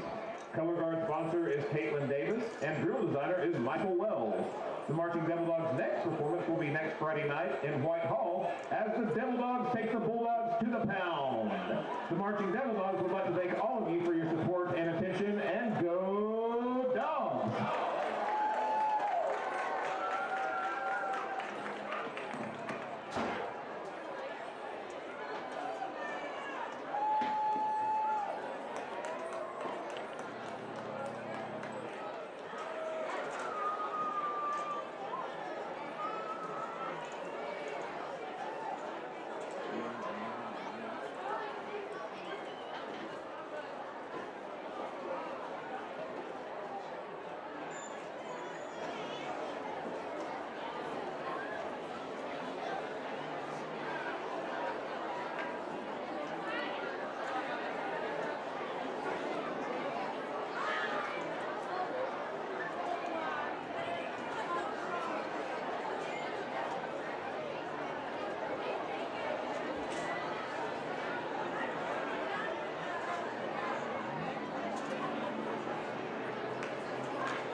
The record, you know, we didn't really start passing until the last 20 years or so. But yeah, Morales kicked both those extra points. 35-14 is our halftime score. Looking at the game summary, 11 first downs for the Devil Dogs, 7 for the Wildcats, 63 yards rushing for Morrilton, 114 yards passing, 52 yards rushing for Watson Chapel, 146 yards passing. So Watson Chapel's outgained the Devil Dogs 198 to 177, and part of the reason for that is that Morrilton's gotten great field position all ball game long. They have committed a lot of penalties, 9 penalties for 75 yards in the first half. Devil Dogs only 1 penalty. Wildcats are 1 of 7 on third down. Devil Dogs at 50% at 3 of 6. Both teams are 0 for 1 on fourth down. Individually, Dustin Tate, 12 carries, 78 yards, and a score. Demarius Martin, 7 carries, -2 yards, and a touchdown. He took quite a few sacks. Yeah. Garlington, 2 carries, -4, and I gave a bad snap to Duncan Blakely, and it marked it down as a rush. So Blakely's in the Blakely's in there, 1 for -9, and I'll go back in the video, make sure that needs to be attributed to him. Martin, 7 of 12 passing, 114 yards, 3 scores, and 1 interception. He's been sacked 3 times. McEwen, 5 catches, 103 yards, and 3 touchdowns. Hunter White, a catch for 15, and Dustin Tate, 1 for -4. Caden Hutchins, great. He's filling in for Hogan. And a great job punting, 2 punts, average 36.5 yards per punt, long of 42. And then defensively, Timothy Mallett leading the way, 5 tackles, 1.5 tackles for loss. Caleb McEwen, 5 tackles and interception. Caden Hutchin, they've got 4 tackles and 1.5 tackles for loss. Jackson Dixon, 4 tackles. Chad Curtis and Harold Kelly with 3 tackles each, 2 tackles for loss for Curtis, 1.5 for Harold Kelly. 2 tackles each for Garlington and Hayes Buckley. And there's a team tackle I have that's a tackle for loss. I have to go back and make sure I've got who that is exactly. Cordon has a tackle. Dylan Fondren has a tackle. And then a pass breakup by Caden Mealer for the Devil Dogs. All right. You want to go over scores real quick? We got just enough time before. Yeah. We or how much time? A couple minutes, yep. Did they put more time on the clock? Yep. Okay. So, you said there's a surprise. There is a surprise, and it really doesn't help us any. Pine Bluff leads BB 34-7 at the half. Yeah, putting it on them. Yeah, so Devil Dogs will face Pine Bluff at Pine Bluff on October 21st, so that's 3 weeks from today. So that looks like it's gonna. Those last 2 games are gonna be very key. If the Devil Dogs can finish off the Wildcats, they've got Whitehall and then Maumelle. And then the Zebras from Pine Bluff. Morrilton has never played in its history that I can find. Really? Wow. All right, so that's the big shocker. Zebras up on the Badgers 34-7. So Bologna's not beating Robinson? That's not the surprise? No, that is not it. Joe T. Robinson 35, Bologna 3 at the half. And then Mills leads Maumelle 16-0 at the half. Surrounding area, Perryville leads Atkins 42-0 at the half. Grandma, your Hector Wildcats up 23-14 at the half over Conway Christian. Bauxite leads Pottsville 10-7 at the half. No score yet on Hall and Dover. Let me double check one more time. No, not yet. In the second quarter, I don't know if this one's gone to halftime yet. No. Russell 42, Silent Springs 14 in the second quarter. Wow. Dardanelle leads Pea Ridge 33-13 at the half. Magnet Cove leads Two Rivers 43-8 at the half. Conway leads North Little Rock 28-0 in the second quarter. Greenwood leads Greenbrier 28-21 at the half. No score that I have yet for Mayflower and Central Arkansas Christian. Quitman leads England 22-8 at the half. And then the Arkansas Sports Media High School football poll, number 1, Joe T. They're up 35-3 over the Eagles from Bologna at the half. Number 2, Little Rock Parkview defeated the Queen last night 42-0. Number 3 is Shiloh Christian. They lead Clarksville 50-7 in the second quarter. Those 4A teams that moved up, they're pretty good. They're doing all right. Number 4, Magnolia leads Hot Springs Lakeside 28-14 at the half. Number 5, Mills leads Maumelle 16-0. Number 6, Camden Fairview leads Texarkana 14-0. Number 7, Wynn leads Southside of Batesville 27-14.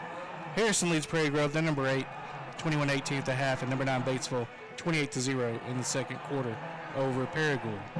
Got them in just in time, Jim. Perfect. As we are ready for the kickoff to start this second half. Bridget Morales puts it on the tee, and the Bulldogs leading 35-14. And the kick will bounce before it gets to the return man. He'll take it just shy of the 20 and loses the football. It's out. And I believe Chappell falls back on it. And looks. You'll never guess who was on that tackle, though. Was it number 27 for the Devil Dogs? He sure was. Timothy Mallett. And there's another one, too, and I didn't get his number, but I know Timothy was there. It looked like number 25, Irvin Bagby, came out there with the football. And we have a Wildcat down injured on the play. And he is being checked on by the medical staff. And Devil Dogs up by 21 points here, just underway the second half of this one. In a game very critical from both teams, playoff chances. Bulldogs 1-2 in 5A Central. Watson Chapel 0-3. They'll have their open date next week. Yeah, we'll play Whitehall next week at Whitehall, and the Bulldogs are coming off their bye this week. It'll be a second conference opponent we get coming off their bye week. There's Robinson in the same situation. That should be it for the year. We shouldn't have anybody else that we catch like that. Yep. Of course, we don't have the bye till very last week of the season, so we'll play 10 straight. And yeah, it's going to be the earliest that the regular season's, well, outside of like 1942 for some reason. I don't know what was happening that year. But yeah, the earliest that the regular season's been over for the Devil Dogs. It'll be done in October this year, and hopefully we'll get a week off before we play a playoff game. If not, we'll just have a very early off season. One of the two will happen. But the Wildcat is... He did get up and run off, so... Yeah. Or jog off. Working on him as Brentley takes the snap. Brentley runs to the right and hits the edge. Gets out of bounds at the 40-yard line. So gains 7. It'll be second down and 3. He was kind of forced out of bounds by Dylan Fondren over there. And actually mark him shy of the 39, so stepped out a little sooner than I thought. A handoff here. Goes straight ahead for Nikhil Lawrence. He'll dive across the 40. Second set up, third down and short. Third down about 2. The line of scrimmage is the 41. Say Cord Arndt on that tackle. And here's a keeper for Brentley, and he's going to be tackle right on the line of scrimmage. He did not get the first down as Hayes Buckley's in there to wrap him up, along with Caden Hutchins. It'll be fourth down and about a yard. Chapel is on fast in his first possession, and they're right up, ready to go, snapping on fourth down, and they're not going to get the first down. The handoff, and Devil Dogs are all over it. Lawrence is stopped before he even gets back to the line of scrimmage. So Devil Dogs will take over on downs. I'm pretty sure that was Chad Curtis on the tackle for the Devil Dogs, bringing him down to the backfield. He had to hurdle a man. Lawrence did, but he hurdled right into the arms of Chad. The Devil Dogs take over at the Watson Chapel 41-yard line. Just a minute and 3 seconds into this second half, and Destin Tate carries left side for a couple yards, maybe 3, close to the 38. It'll be second down. We'll still call it 8. Second and 8. They did not give us a very good spot there. Not at all. The Devil Dogs on offense after a turnover on downs by Watson Chapel. Morrilton looking to add to a 21-point lead. Martin will give it to Tate straight ahead this time, and dragging defenders for some extra yards up close to a first down. Doesn't quite have it, but gets to the 32. It'll be 3rd and 1. Have I gushed enough this season about how much I love the way Destin Tate carries the football? He's a good running back. There's no denying that. Yeah, I mean, they're just absolutely stacking the box. They've got 8-9 guys in there every play. Destin Tate, 7 yards. Destin Tate, 8 yards. And Destin Tate's going to get the first down right here. Gains just about 3 or 4, though football might have come out. Watson Chapel says they have it. They come out of there with it. Number 14 is holding the ball up in the air. Officials are discussing it, and maybe they'll say he was down. That's our only hope here, I think. I know they're gonna say Watson Chapel football. As Rick Washington Jr. came out of there with it.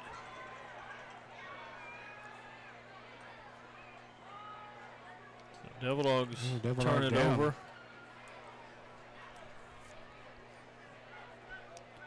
And so Watson Chapel will have it just inside their own 30-yard line.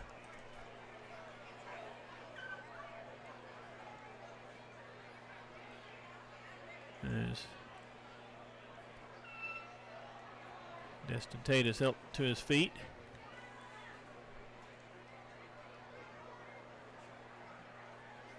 And let's hope he's going to be okay.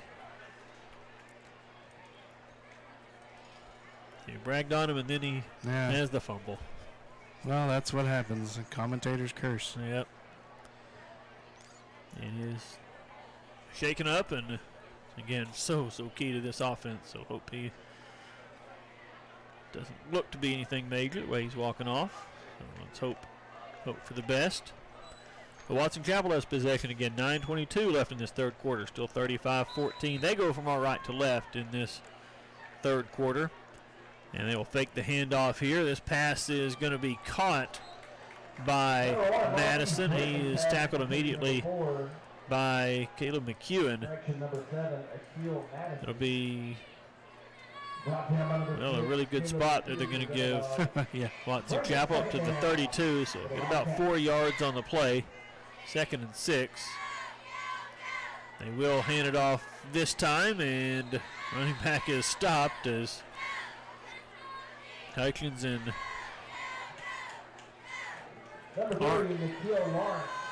Mallet were in there.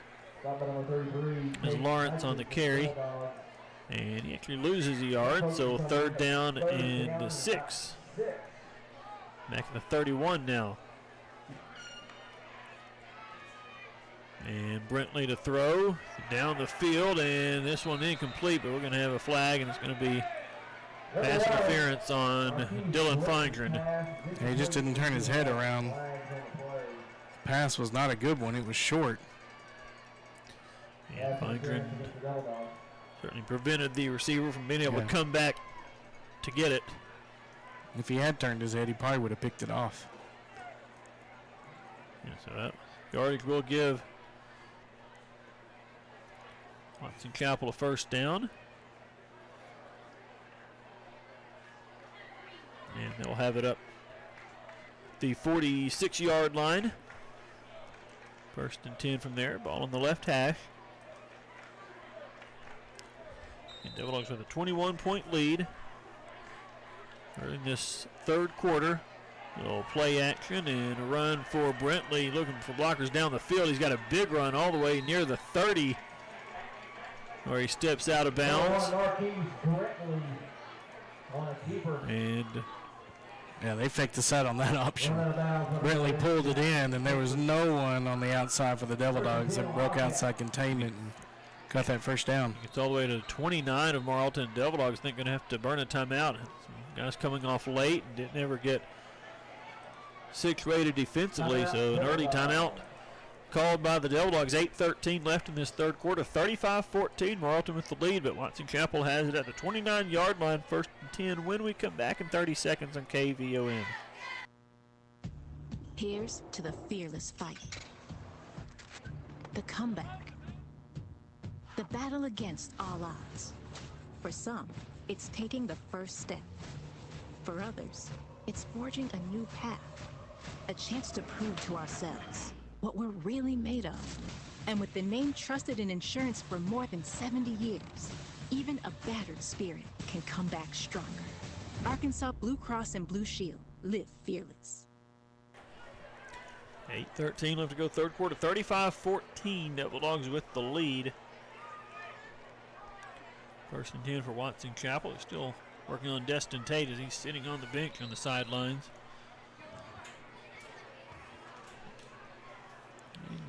Wildcats with it. The Morrilton 29-yard line, pass the flats over the head of the intended receiver, Nelson. He's a big target over there. They got some good-sized receivers. Nelson listed 6'2". Madison, who had been their quarterback, he's been a receiver a lot tonight. He's listed 6'3". Yeah. And compared to the Devil-Dogs, the quarterback's really good size. As there's a run up the middle for the quarterback. He breaks some tackles. Strong run there for Brentley. And he'll get about 8. Yeah, when you've got a 6'3" guy lined up against Caleb McEwen, he's got a few inches on him. As Brentley moves the ball up to the 22-yard line, a gain of 7. Jonathan Blaylock on the tackle for the Devil Dogs. 3rd down and 3. And this play is blown up. The quarterback keeps it. He's trying to hand it off, and the running back was leveled, and then Brentley pulled it out, and he is going to lose yards as the flag comes out, and there's actually 3 of them, so every official saw it, assuming it's the same clipping penalty that you saw. I'm not sure it is. I think it's multiple clipping penalties there, and he lost 3 yards on that play. So it's either going to be 3rd and 5, I guess. Or is it 3rd down now? I guess. Yeah, it would be 4th down. It would be 4th down and 5, or 3rd and at least 13. And you call the blocking back to penalty decline, so Devils will take the play. It is a loss of about 2, the 25. So Devils will force Watson Chapel into 4th down and 6. I'm pretty sure that was Caden Hutchins that was in the backfield just as soon as they snapped it. And Brentley did a good job of pulling it out of there, really. And Brentley now looking to throw, and this pass is going to be caught and backpedaling into the end zone. They got the touchdown, but a flag is out. That was Torrin Jackson that he caught behind the defense, but holding penalty on Watson Chapel. They've had some big plays called back for penalties. They're shooting themselves in the foot tonight. Well, we talked about it a little bit in the pregame where I thought their skill positions were really good, but they struggle a little bit on the line. And it's been a lot of those clips and holds that have cost them those big plays. The holding penalty here will back them up. It'll be 4th down, and they're looking at 16, 17. 4th down about 17. And the scrimmage is the 37. 18 is what 18 my program's got.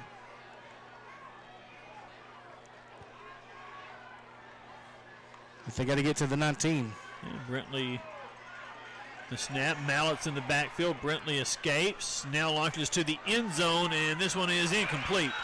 Trying to hit Madison, overthrew him just a bit, so Devil Dogs get this 4th down stop and get the offense back on the field with 6:33 remaining in this 3rd quarter. Good coverage there, really, by Caleb McEwen. If he had been able to get to that one to catch it, that might have been offensive pass interference on him. But just a lot of pressure there in the backfield on Brentley, and he just threw it up. So Devil Dogs take over at the 37-yard line. Their own 37. Flag will blow this play dead. Noah Tyndall lost his balance, I think, on that one. Yeah, again for the false start. That's just the 3rd penalty against the Devil Dogs tonight. They'll make it 1st down and 15 from the 32-yard line. 35-14, Devil Dogs with the lead. Almost midway through the 3rd quarter. And I believe that is Garlington in at the running back position for the Devil Dogs. And it is Martin passing. This one is going to be caught out around the 40-yard line. Was that Watt or was it Roden? Roden, yeah. Roden. Yeah, Roden with the reception out to the 40. That'll be 3rd down, or 2nd down and 7, excuse me. Gain of 8 on the play. And Roden's lined up in the slot or on the near side. McEwen wide right. That would be his first catch of the year. And a handoff to Garlington trying to stretch it outside. Now he cuts up the field and is hit at the 45. Falls ahead, might have the 1st down right at the line to gain. And they're going to give him the 1st down, yep.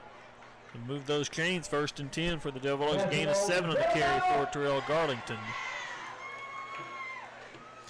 Watson Chapel's coaches wanted a hold on that one. I didn't see it, honestly. See if we got away with one, but they probably wanting to even up the penalty. Yeah, they got a long way to go there. They got 10, we have 3. On the first down, Martin on the keeper is going to lose a yard as they get him back at the 46. It'll be second down and 11. Tyler Williams leading the charge for the Wildcats.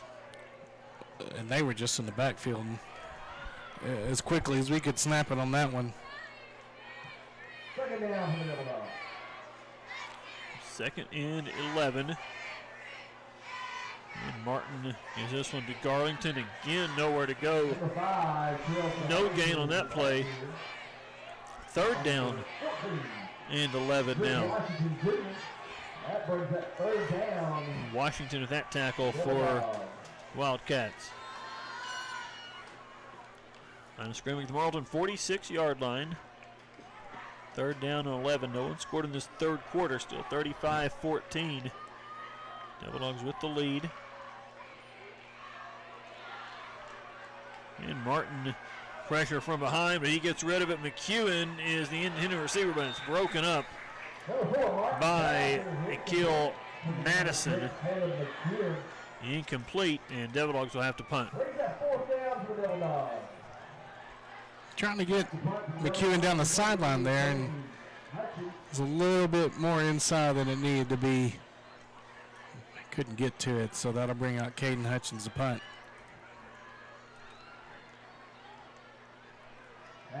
And will be Torrin Jackson back deep for the Wildcats. And Hutchins will be kicked towards the sidelines and will go out of bounds around the 27. So not his best punt, but yeah, that one just for 27. And 27 is where Watson Chapel will take over. 4:36 to go in this third quarter. And they'll have it on the left hash. And Marquez Brentley has been quarterback most of the way for them. And he is lined up in the shotgun here, hands it off on first down, and Chad Curtis with the tackle right at the line of scrimmage. So nothing there for Knowles. That was a great tackle by Chad Curtis. He's playing in line or in containment from his linebacker position, and read that play and went in and made the tackle. Second down and 10. And Brentley's pass is going to be caught, and they're going to get out across the 35 or right to the 35 is number 11, Kenny Hollins on the reception. Gain of 8 will bring up 3rd and 2. Caden Miller with the tackle. And handoff here, and nothing doing that time for Watson Chapel. Devil Dogs stop him. Cord aren't in there. Yeah, Cord. Number 8, Thomas Knowles. So they do get maybe a yard. Knowles does. 4th and 1. They're going for it here from the 36-yard line. And they fake the handoff this time. Brentley is pressured, and Brentley is dropped in the backfield. So Devil Dogs get another 4th down stop. And they'll take over on downs again. Yeah, that was Buckley and Garrett in there in the backfield to help bring him down. And Morrilton take over once again. They're now 0 for 4 on 4th down. This Devil Dog defense just playing well on 4th down. Morrilton has it 3:27 left in the third, still 35-14. And we do see Destin Tate back out there now. Oh, good. I couldn't find him on the sideline earlier. Just to the right of Martin. He'll get the handoff and get just a yard or so up the middle. It'll be second down and 9. Yeah, not a lot of room on that one. He ran right into Rick Washington. So Tate now 16 carries, 92 yards, and a score, averaging 5.8 per carry. Yeah, and that's he's averaging a good 6 yards a carry, and his longest of the season's 47. So that was last week, I think. That play was ugly. I don't know what happened there. Hand off here to Tate. He will Getting some positive yards, actually, out to the 27. Noah Tyndall and Zayden Henson just blocked 3 guys by themselves. Yeah, it gives you good numbers advantage. That's helpful. Third down from the Devil Dogs. So 3rd and 3 after the carry by Tate. Devil Dogs 3 of 8 on 3rd down tonight. And they have put 10 in the box here. And Martin drops the snap, and Watson Chapel's going to fall on it. Tyler Williams is going to come up with it. So Devil Dogs turn it over. And Watson Chapel has it. Things gotten a little sloppy in the second half. Yeah, so Williams jumped on that one. That was just ugly. You know, we've struggled on those 3rd and 4th downs about getting a good snap back to Martin, and that one was a little bit high. So Watson Chapel has it at their own 30-yard line. 2:11 left in the 3rd quarter. Handoff to Knowles, and Knowles out across the 35 to the 36. There's Cord Allen on it. Cord Allen. Cord Allen. So Art there with the stop. A pass in the flats is going to be caught by Nelson. He's going to have a first down. Chased down along the sidelines by Timothy Mallett. And it'll be first down for Watson Chapel at the 42-yard line. So Trey Brockman got up there and made that tackle. And it'll be a handoff for nothing here. Actually a loss on the play, it looks like. I believe that was Garrett getting in the backfield. And do lose a yard. Second down and 11. Line of scrimmage at the 41 now.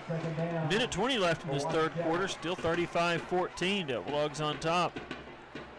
And little pick pass is going to go to Jackson. Jackson cannot get the egg as McEwen tracks him down and gets him after a short gain. It does get some positive yards to the 44, but it'll be 3rd down and 8. Yeah, Caleb McEwen just grabbed onto his jersey, wouldn't let go, and I think it might have been Jackson Dixon that could have had a shot in on there, but Jackson was able to evade him. And Brentley now running to the right. He's going to be chased down before he even makes it back to the line of scrimmage. Hayes Buckley on the outside, tripping him up. So 4th down and 9. He lost yards. He got back to the 43. Yeah, he lost a yard on the play. 4th and 9. They are 0 for 4 tonight. And it looks like they're going to bring their punter on. Well, Devil Dogs should have good field position somewhere around the 30-yard line. And they could let this one go to the 4th quarter if they choose to do so. See if they get the snap off. They will not. That is going to be the end of the 3rd quarter. Nobody scores in that 3rd quarter. It's still Morrilton 35, Watson Chapel 14. As we head to the 4th, we'll have it for you in 1 minute on KVOM. KVOM Morrilton, an EAB radio station. Farmers and ranchers have trusted the Ag-Ride Co-op supply for over 70 years. Over 25 years ago, the co-op built its current location with a large showroom and warehouse. And now everybody comes to the co-op for outdoors clothes, livestock and pet feed and supplies, plants and seeds, lawn treatments, auto fuel, tires and service, and so much more for folks both in town and in the country. On to the farm, we're the guys. Trust Ag-Ride. Co-op supply. Proud to serve you for over 70 years in Morrilton and Perryville. Hey, Will, I need to come up with a jingle for Rackley Furniture's commercial. What do you think about my furniture store has a first name? It's R-A-C. No. Okay. How about I like Rackley Furniture and I cannot lie? Stop. What if I just say, tell everyone how Rackley Furniture has the right piece for their football game day. Whether it's watching the game from the new recliner, couch, or even just lying in bed. Rackley Furniture has just what they need to cheer on their team in comfort. Rackley Furniture in the Marketplace Shopping Center across from Walmart in Morrilton, or online at rackleyfurniture.com. We start the fourth quarter, 35-14, Devil Dogs with the lead. And they've changed their mind about punting. They will have the offense out there. It'll be Brentley rolling to his left. Pressure comes. He tries to escape and loses the football. Out of bounds. Devil Dogs will take over. I believe was rolled forward pass incomplete. But Devil Dogs take over on downs either way. So another failed fourth down attempt by the Wildcats. You consider that a broken up pass by Hayes Buckley there? Yeah, I guess I'm going to say yeah. I guess so. He was trying to throw the ball, and Hayes hit him.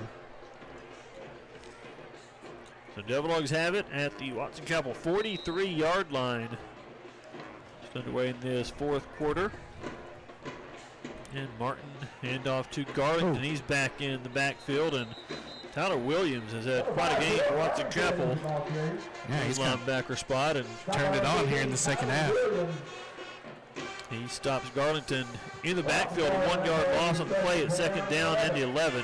I've got 8 tackles for him, and he recovered that fumble, and I think he's had a sack or two maybe.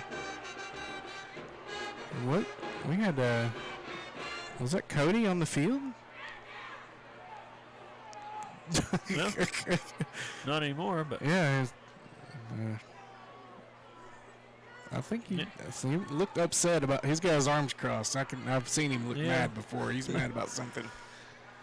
There's a handoff to Garlington again. Nothing for Terrell Garlington. Loss in the plate. Again, it's Tyler Williams with the stop. Yeah, and that's two more yards to the negative. You know, Destin Tate's ran 17 times for 98 yards, and every other Devil Dog is in the negative. Well, now Caleb's offside. There he goes. Now he gets back, and Devil Dogs are set on third down and 13. Martin drops back, throws it to Garlington, in and out of his hands on the sidelines, and Garlington he's had a tough time trying to hold on to passes tonight. And that'll bring up fourth down. And Caden Hutchins on to punt.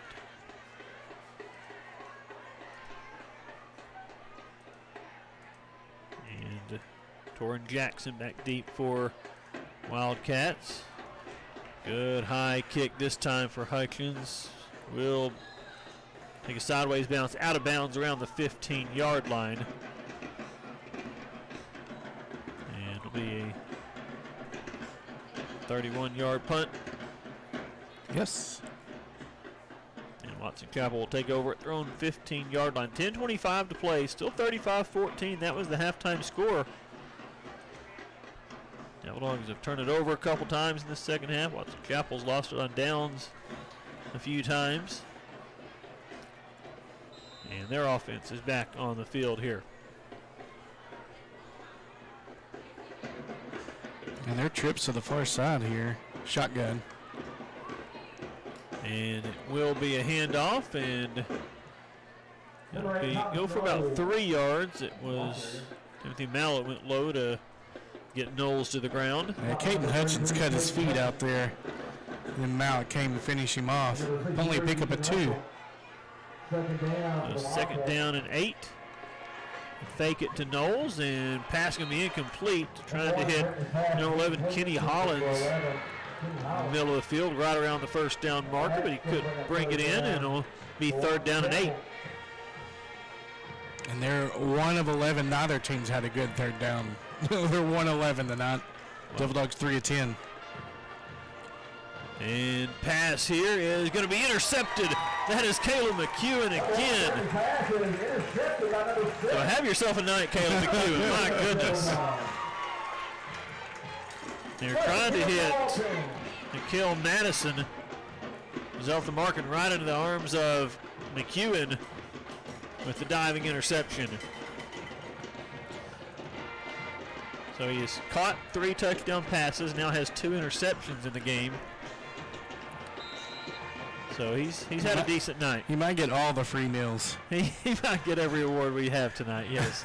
Destin Tate with the run straight ahead on first down. We'll get about 4 yards to the 26. So second down and 6. That'll push Destin over 100 yards, 18 carries, 102 tonight, and now he's at 766 on the season after that carry. And he looks to add to it here. He will get a few yards, but cuts back and still on his feet, though, close to the first down, actually. So he's going to get about 5 yards on the carry. He's making me nervous holding that ball out like he was. But he secures it, and he'll set up third down and 1 as he moves it ahead close to the 21-yard line. Under 9 minutes to play now. Morrilton leading 35-14. You just need to start throwing it over to Caleb. Get him this record. That'll be handoff to Tate, and Tate's gonna. Did he grab his arm? You're gonna have the first down as he does get just across the 20-yard line. Yeah, I'm pretty sure he grabbed Destin's arm and pulled him back. Yeah, whatever works. Yeah, I mean it didn't really work. You got the first down. So first down and 10. Devil Dogs with it at the 19-yard line. Hunter White replaces Jonathan Blaylock in the lineup.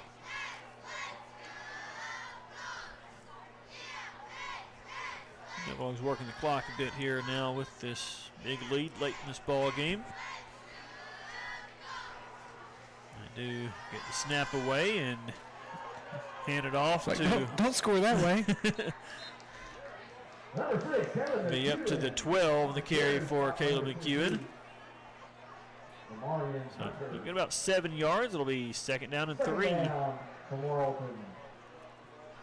I mean, if you're going to give him the ball like that, pitch it forward just enough. Yeah, it'll be a pass for sure. Although I did hear Cody say something about me calling that a pass. Those little pitch forward. I know. Technically, yeah. He's going to let me get the official statistics rule book out, isn't he, someday? So second down and 3. Oh. Handoff again to Tate after Martin almost mishandled the snap, but did get the handoff away. But that was Williams again. Yeah, Devil get nothing as Connor Williams. It's the stop of Tate. The loss of 1 on the play. It'll be third down and 4. Tate comes out now. Third and 4. Devil Dogs are 4 of 11 tonight on third down. This is going to be an interesting backfield of Buckley and McEwen. And they're going to jump off sides. Well, that'll give us the first down. Unless we move first. No, Whitehead. It will be offsides on Watson Chapel. First down, Devil Dogs will be first and goal now at the 9-yard line. And it was just so awkward because the guy just kind of walked slowly across the line of scrimmage, and that's going to be the 11th penalty against the Wildcats. End off here to McEwen, cuts back, goes up the middle, gets close to the 5. Actually, mark him down just outside the 6-yard line, so about 3 on the play. It'll be second down and goal. Second down for the Dogs. Yeah, I'd like to see us throw it to Caleb here. I don't think if I text Cody, I don't think he'd get it right now. I mean, I've got a couple other assistants number, but no, don't need a bother. I need a runner. That's what I need. Yeah. I need a runner to go in there. It'll be a handoff to Hayes Buckley. He'll go straight ahead just for a yard or 2. Gets to the 5. It'll be third down and goal to go. The 5-yard line. Under 5.5 minutes to go now. Devil Dogs have chewed up a lot of this fourth quarter clock. They should be on their way to victory tonight. Devil Dogs will have Buckley, the running back, the left of Martin. And H-back, a couple tight ends, and then McEwen, receiver to the left. Yeah, and he's guarded by that 6'3" corner. Devil Dogs will let the play clock run down and call a timeout. 4:58 remaining. Devil Dogs call the timeout. Should I go in there and tell them, the coaches? Yeah. They're only 2 rooms over now. 35-14, Devil Dogs on top. It'll be 3rd and goal for Morrilton when we come back in 30 seconds on KVOM. Taste the tradition of Petit Jean Meats. Since 1928, every hickory smoked ham has been individually hand-trimmed and seasoned before it enters their smokehouse. That's where it smokes up the aroma from smoldering hickory chips for at least 16 hours. When you select Petit Jean ham, you can be sure that your ham contains no added water, and you'll receive a ham that is fully cooked, moist and tender, with an incredibly smoky flavor that goes all the way to the bone. That's the tradition of Petit Jean Meats. And 101.7 KVOM, and hey, I think Eric Pruitt has got the message to him at halftime. So I think they're aware. Thank you, Eric. So I was busy at halftime laughing at my stupidity, mainly. Yeah. So, but anyway, getting ready to get back in action. 3rd and goal. 4:58 remaining. They got 10 in the box here. Slant is wide open. And Martin is pressured, and he's going to be sacked. They're all over him there, back around the 10-yard line. Flag went flying too. I don't know. Number 4, Demarius Martin, number 2. Stop by number 15, Tyler Williams. I thought I saw one on the far side go up in the air. Yeah, I did too. Evidently not. And we can have a field goal attempt here. Looks like it. All right. Right in the middle of the field, or pretty close. Yep. And this will be 28? 28-yard attempt for Christian Morales. And it is on the way. It's got plenty of leg, and it is good. So Morales boots the 28-yard field goal with 4:05 remaining. 38-14 now with the field goal. And Devil Dogs have the 24-point lead and kickoff when we come back in 30 seconds on KVOM.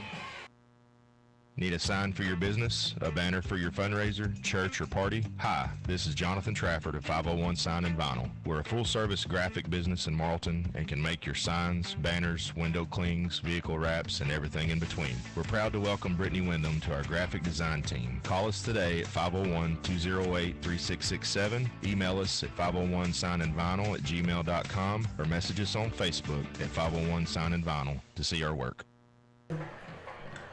We have 4 minutes, 5 seconds left in this ball game. Devil Dogs lead 38-14. That field goal, the only points we've had in this second half thus far for either team. Yeah, touchdowns hate the second half here the past couple weeks. Yeah, it's been that way. And no points after the first quarter last week. And there's a little squib kick by Morales. Will be dropped initially, but Madison will get it. Now reverse field. Now head up the middle, and he's going to make a decent return out of this after all. He's going to get out to the 40. Number 7, Akil Madison. And is tackled there by Caden Mealer. 3:56 left to play, 38-14. I'm pretty sure it was Caleb McEwen that went to try to dive on the ball. Yeah, Devil Dogs almost got it there after Madison had mishandled it initially. 3 receivers come to the right for Watson Chapel, 1 to the left, and Rentley waits the snap, now throws it towards the sidelines, incomplete, intended for Daniel Nelson. He's second down and 10. And Brentley, he's 10 of 19, 159 yards and 2 touchdowns and 2 interceptions tonight as a Wildcat quarterback. Well, Watson Chapel quarterback. He's not in the Wildcat formation. Yeah, exactly. 3:52 left, second and 10. On scrimmage the 40, and there's a fumble on the handoff, and Devil Dogs are going to have it. Hayes Buckley comes out of there with it. But just that exchange there on the handoff, and Devil Dogs get another turnover as Buckley gets the fumble recovery. That was Kelly on the forced fumble. Yep. 3:47 left.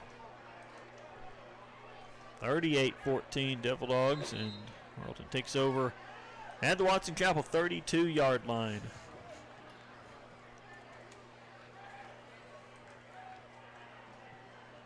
And we have a high snap as Weston Keaton is in now at quarterback, and he will got Rabbit in. Yeah, hand it off to Rabbit, Nick Hammock. He has no gain, actually loses a couple yards on his first carry, 2nd and 12.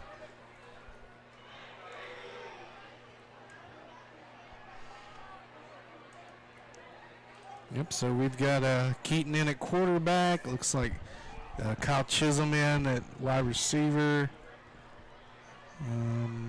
Can't tell. Yeah, 14. Brian Paez in at the slot. Far side of the field looks like, is that Braylon 24, Braylon Hardiman? I believe so. So he's a sophomore. I don't remember him being on the field this season yet.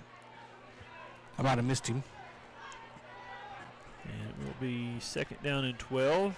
Keaton will hand it off to Hammock. He's going to be buried in the backfield again. And Williams again on the tackle for Watson Chapel. Yeah, now we need to update our roster because 22's in there in the backfield. Oh, 22. Well, who is that? Yeah, I said we need to update our roster. So that's not a Hammock. Well, no, Hammock has been. Oh, okay, yes. okay. Yeah, 22's just now come in. 3rd down and. Well, don't give it to 22. I don't know who that is. About 15 as Keaton looks to throw, and this one's going to be incomplete. Trying to, I believe, hit Brian Paez on the sidelines.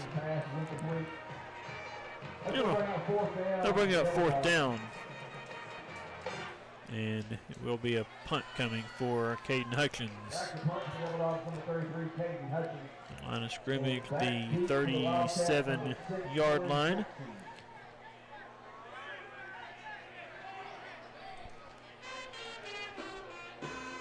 Well, then we lost an extra yard somewhere in there. Yeah. Yeah, it may have. And unfortunately, that's going to count against Nick Hammock. And Hutchins' punt is very short. It was almost blocked, and it will roll to the. He tried to hide and rock that one. Come on now. Got to pick it up off the turf with all kinds of Devil Dog defenders waiting. It was Torrin Jackson did secure it, and Devil Dogs were able to get him there right around the 20-yard line. And I didn't get which Devil Dog that was that brought him down. I mean, he was standing right over him when he decided to pick the ball up. And it'll be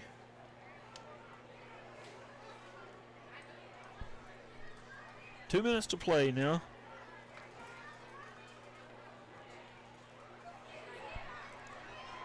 And it's going to be a big run for Watson Chapel all the way out near midfield. Devil Dogs finally get him down. And that was Jabari Taylor finally bringing him down at the 48. And Watson Chapel's got a player down. Yes, I will stop play for him. 1:46 seconds left. They get up to their own 48-yard line. They'll have 1st and 10. And we will knock him off the field as Devil Dogs will get to substitute here. Yeah, so it'll be a happy homecoming night for these Devil Dogs. Jackson Dixon exits the field. That'll leave us Caden Mealer out there, along with Logan Carter at the safety position. So Timothy Mallett has exited. And it will be Fake handoff. Brentley's going to pull it out, and he's going to run with it to the left. Breaks a couple tackles. Now forced out of bounds near the 45-yard line. I'm not real sure. I said Taylor again was the one that forced him out into Devil Dog territory at the 47. And it'll be second down and about 5. Handoff here. And not much there that time for the running back. Paez on the tackle, Luis Paez for the Devil Dogs, along with a couple others. So third down and 4. And pass down the sidelines. This one is going to be incomplete. Oh, my goodness. That's terrible. They're going to throw a flag. Unless he ran into him. I mean, is face guarding a pass interference? I don't. Well, it shouldn't be. Yeah, they're going to get looks for interference there. It'll give Watson Chapel a first down. I think that's Christian Stubbs over there on the far side corner, but for 17. I thought he played it pretty well. He didn't turn his head around. I didn't think he made contact either, so. Penalty will move the ball up to the 31-yard line. Watson Chapel will have it there. 48 seconds left. Devil Dogs have this game secured. 38-14 to score. And Brentley will keep it again. And he's going to be tripped up. He crosses the 30. Logan Carter making a tackle for the Devil Dogs. 19, Logan Carter. So second down and 8. It's going to be 29. Brentley throws this one near the end zone. It is caught, and it will be a touchdown for Watson Chapel. Is Daniel Nelson on the receiving end. So he's kind of made the catch around the 5, waited for the defender to kind of go by him, and then walked into the end zone. And that one shouldn't hurt us too bad. I mean, we're still up by at least 16 here. And 2-point conversion attempt is going to be a run again, and no good. Again, so 20 seconds left. 38-20 is the score. Devil Dogs with the lead, and it'll be Watson Chapel kicking off when we come back in 30 seconds on KVON. Visiting with Frank Ross Jr. of Ross Roofing LLC, and you've been around a long time. Now you got an office in downtown Morrilton, right? Yes, next to Benchmark Title. We have a secretary, full-time secretary, and you'll be able to come by the office and call her. And what's that number? 501-354-5280. I'll be glad to take a call on my cell phone at 208-1622. Okay, anything else you want to tell the folks? I've been here 50 years. I'm always going to be here. And if there's anything we can do for you, just give me a call. Okay, folks, keep them in mind for storm damage or all your new roofing needs. 354-5280. That's 354-5280 for Ross Roofing Company. 20 seconds left in this one. 38-20. Devil Dogs with the lead. The onside kick attempt will be loose for a moment. Devil Dogs almost had it. Watson Chapel almost had it, and Devil Dogs do end up with it. And guess who got it? Caleb McEwen ends up falling on it. So. You know, we've never had anyone that's won both offense and defense in the same game. He would be have a strong case for it. Yeah, I can't imagine anybody else that would be more deserving for a game. He has had a heck of a night on both ends tonight. Devil Dogs getting victory formation here. Take a snap and take a knee and get a homecoming win tonight over Watson Chapel. As clock ticks down towards 0, and that will be end of the ball game. Teams will shake hands, congratulate one another, and it will be a 38-20 victory for the Devil Dogs, snapping their 2-game losing skid and getting to 2-2 in 5A Central Conference play. 18-point win for the Devil Dogs. We'll have our post game for you right after this 3-minute timeout on KVOM. Petit Jean State Bank's all-new free mobile app makes local banking fast, simple, and secure. You can check your balance, deposit checks, pay a bill, transfer funds, and more, all from your mobile device. Transactions are fast, and the app is simple to use. Best of all, it's secure, because Petit Jean State Bank is committed to you and your peace of mind. Online banking customers can download the free PJSB app today from the App Store or Google Play. It's just another way that Petit Jean State Bank is right in town, always in touch. Petit Jean State Bank. Member FDIC, an equal housing lender. Hi folks, Jeff at Hagen's Dodge here. Well, we are done ordering new 22 heavy-duty Ram trucks, but we are now ordering the new 2023s. We do have a good selection of new 22s on the ground and several more en route. Come by today or visit us online at HagensDCMotors.com and make a deal on one of these brand new 22s with a 22 price. You won't beat us on price or service. Hagen's Dodge Chrysler Jeep Ram, exit 108 and I-40 in Morrilton. Healthcare Pharmacy in Morrilton is your trusted, locally owned Good Neighbor Pharmacy. It's where you'll find all your prescription and immunization needs. They know you and your doctor, and they'll give you written advice on how to take your medicine properly and any possible side effects. That's personalized service that you deserve from your pharmacist. Healthcare Pharmacy, number 10 Hospital Drive in the Morrilton Medical Clinic building, 501-354-1460. Visiting with Brian Porterfield at Haynes Home Center in Morrilton about the importance of shopping locally. I love Morrilton and our local community. Please join me in supporting all of our great local businesses. Yeah, you know, every time you spend $1 locally, it turns over many times in the community and creates jobs and really just better opportunities for everybody. Supporting your local businesses is one of the most important things to help your community thrive and flourish. All right, good words from Brian Porterfield, Haynes Home Center. Go see them, number 4 Davis Drive in Morrilton.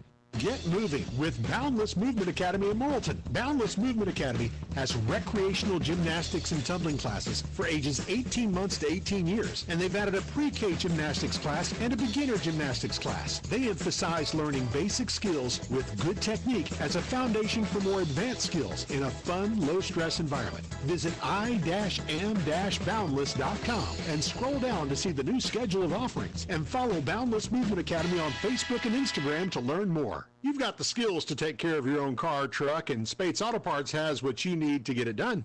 Change the oil yourself? Spates Auto Parts, your Napa dealers in Morrilton, Conway, and Russellville, has Pennzoil at $5.99 a quart. Or how about 5 quarts of Mobil 1 full synthetic oil? Yep, that's all you need to do an oil change. $32.95.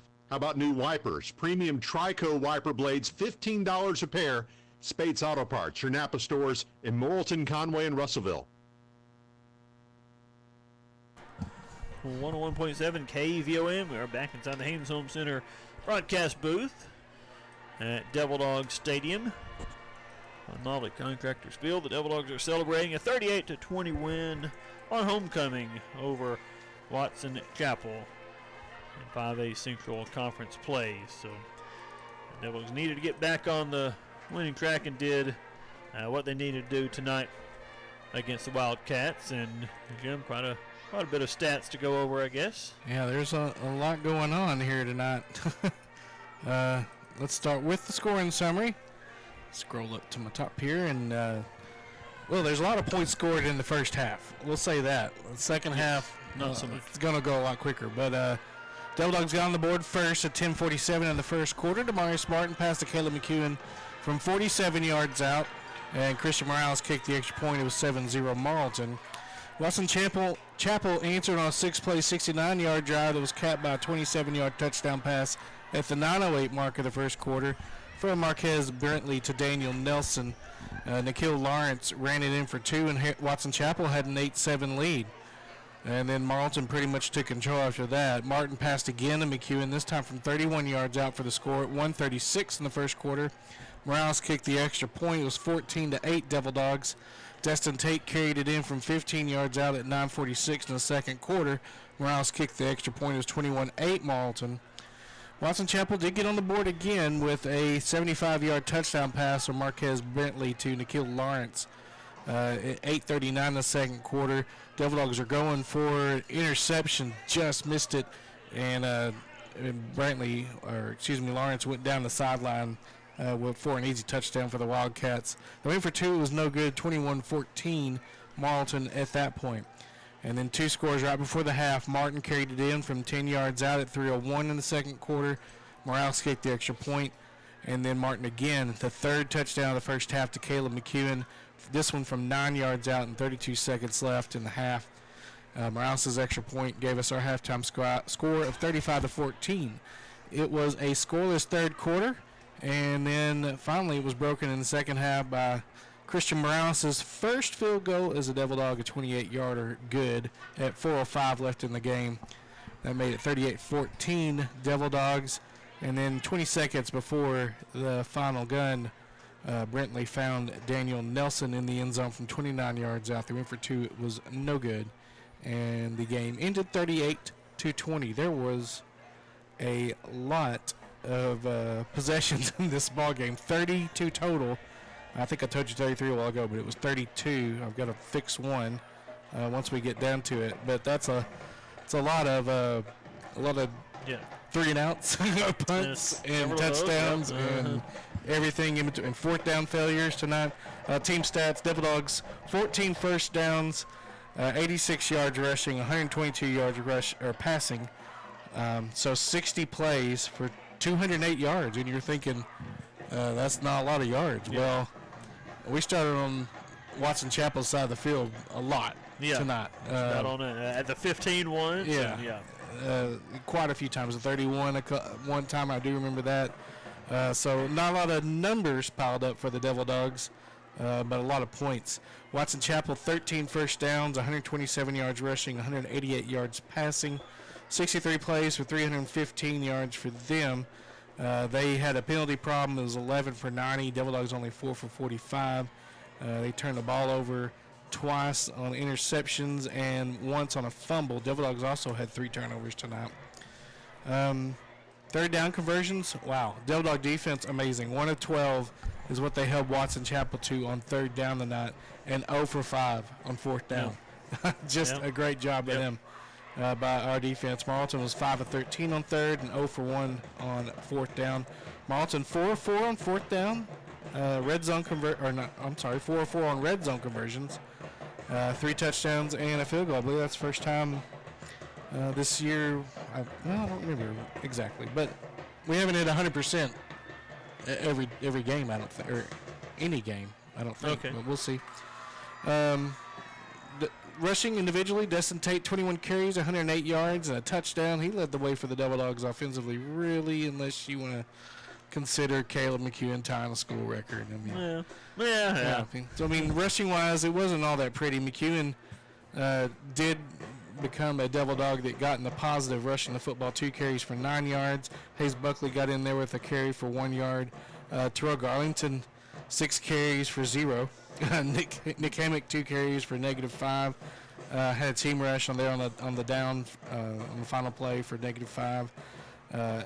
Duncan Blakely had a bad snap that Martin had to jump on, so he had a carry for -9. And Demarius Martin, 10 carries for -13.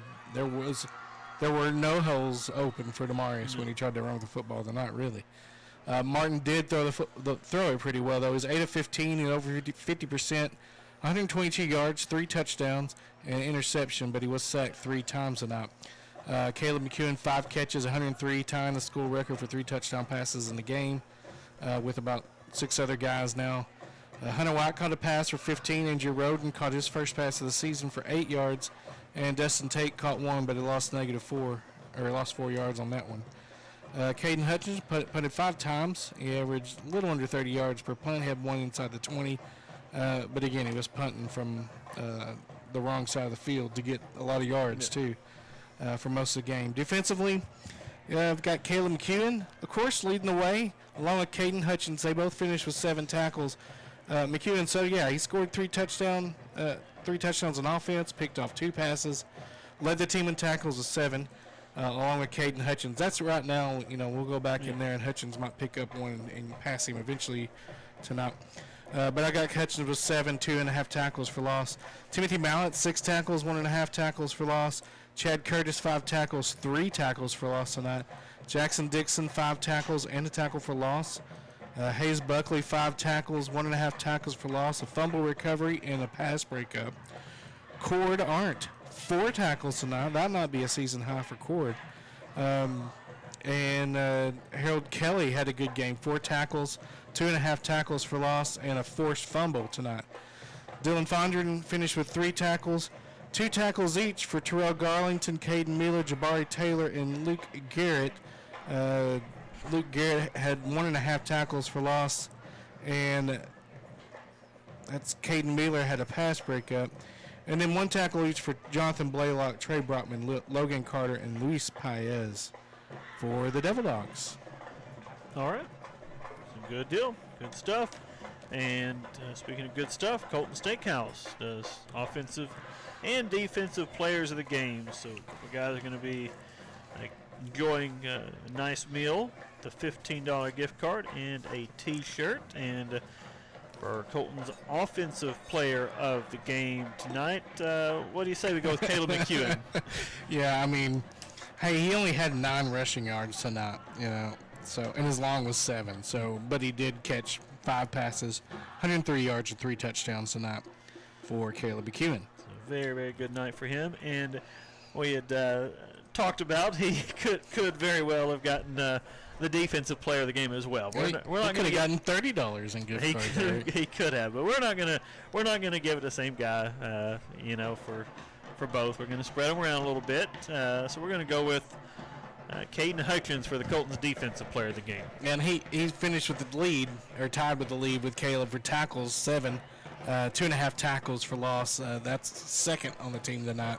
And a great game from Caden Hutchins in his inside linebacker position. And Colony County Farm Bureau Insurance recognizes a player you can depend on each and every week. And this is tonight going to go to Hayes Buckley, who's all over the field again defensively. Yeah, and he saw someone on offense. He carried the ball 1 time for a yard. And Hayes tonight, another solid game. He's going to finish with 5 tackles, 1.5 tackle for loss, a fumble recovery, and a pass breakup. Hayes has been a busy guy on the defensive side this year for the Devil Dogs. For sure. So he gets exactly what was presented already on the field with a football from Conway County Farm Bureau Insurance Agents.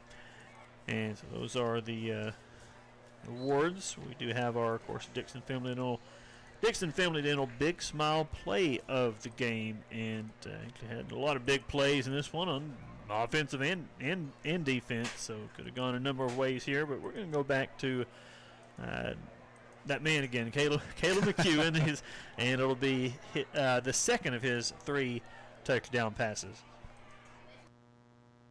And Martin throws it to the end zone. McEwen there. McEwen goes up. He makes the catch, and it is a Devil Dog touchdown. Just inside the pylon, Caleb McEwen. And obviously Caleb's 3 receptions for touchdowns. It was Martin on the throwing end, and Caleb McEwen on the receiving end of those touchdowns. That one there, your Dixon Family Dental Big Smile play of the game. He would go on again to tie the school record for touchdown receptions in a game with 3.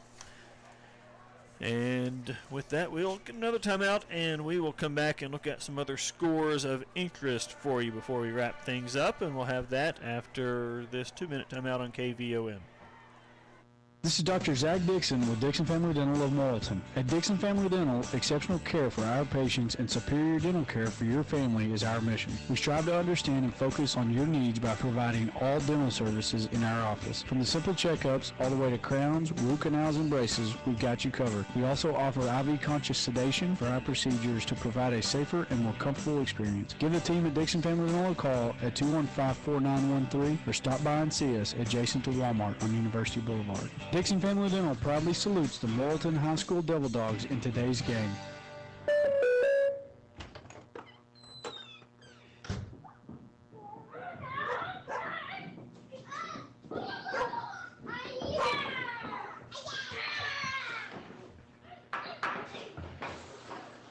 This moment of relief, brought to you by your local State Farm agent, who also brings relief with insurance for what you value most. See your local State Farm agent Ansel Carlin on East Broadway in Morrilton, or call 501-354-4386.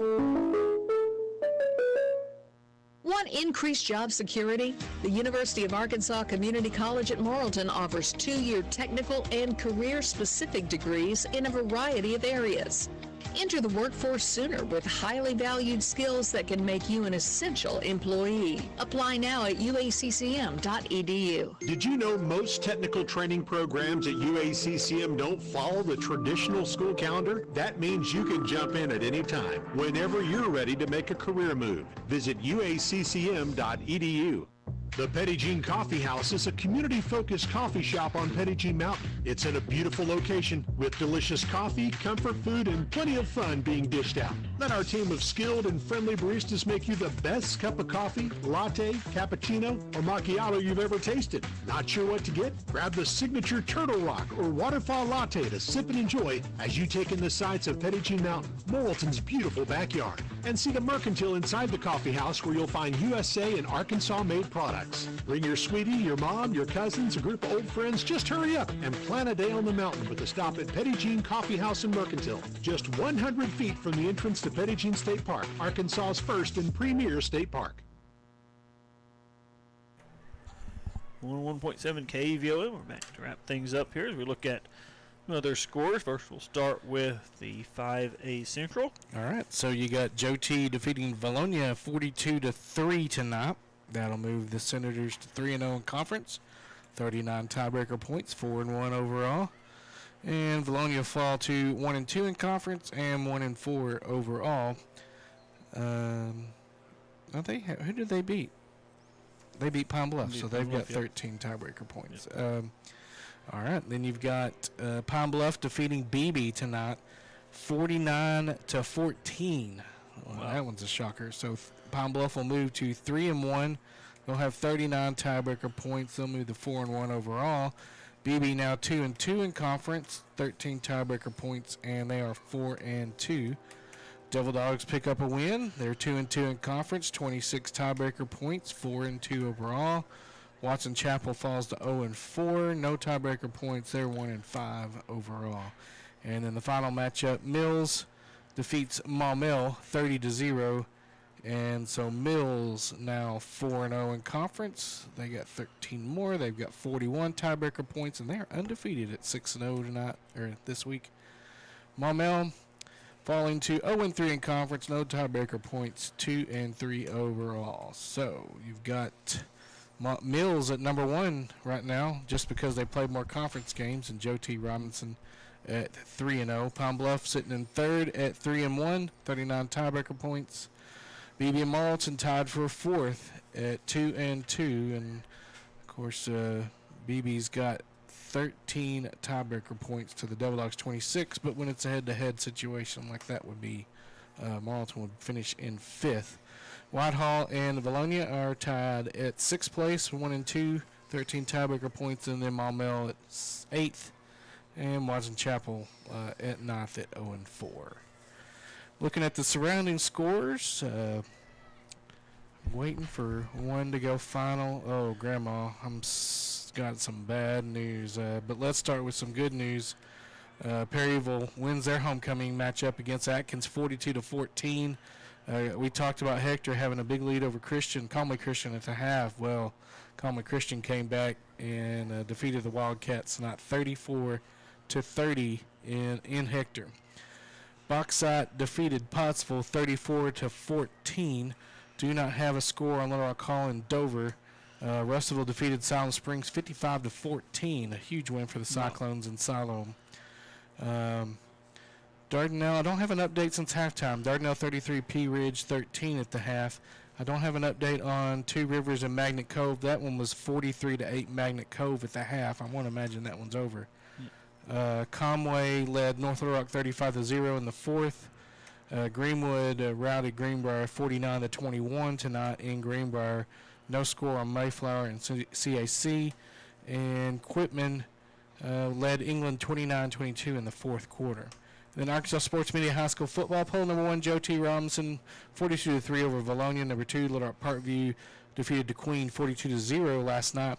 Number 3, Shiloh Christian defeated Clarksville 57-13. Number 4, Magnolia led Hot Springs Lakeside. That one just went final. So Magnolia 55, Hot Springs Lakeside 28. Again, that's the final score. Number 5 is Mills. They won 30-0 over Maumelle. Number 6, Camden Fairview. They defeated Texarkana. Well, no, it's not over yet. 21-8 in the fourth. Fairview over Texarkana. Number 7, Wynn 42. Batesville Southside 21 is a final. Number 8, Harrison fell to Prairie Grove 46-40.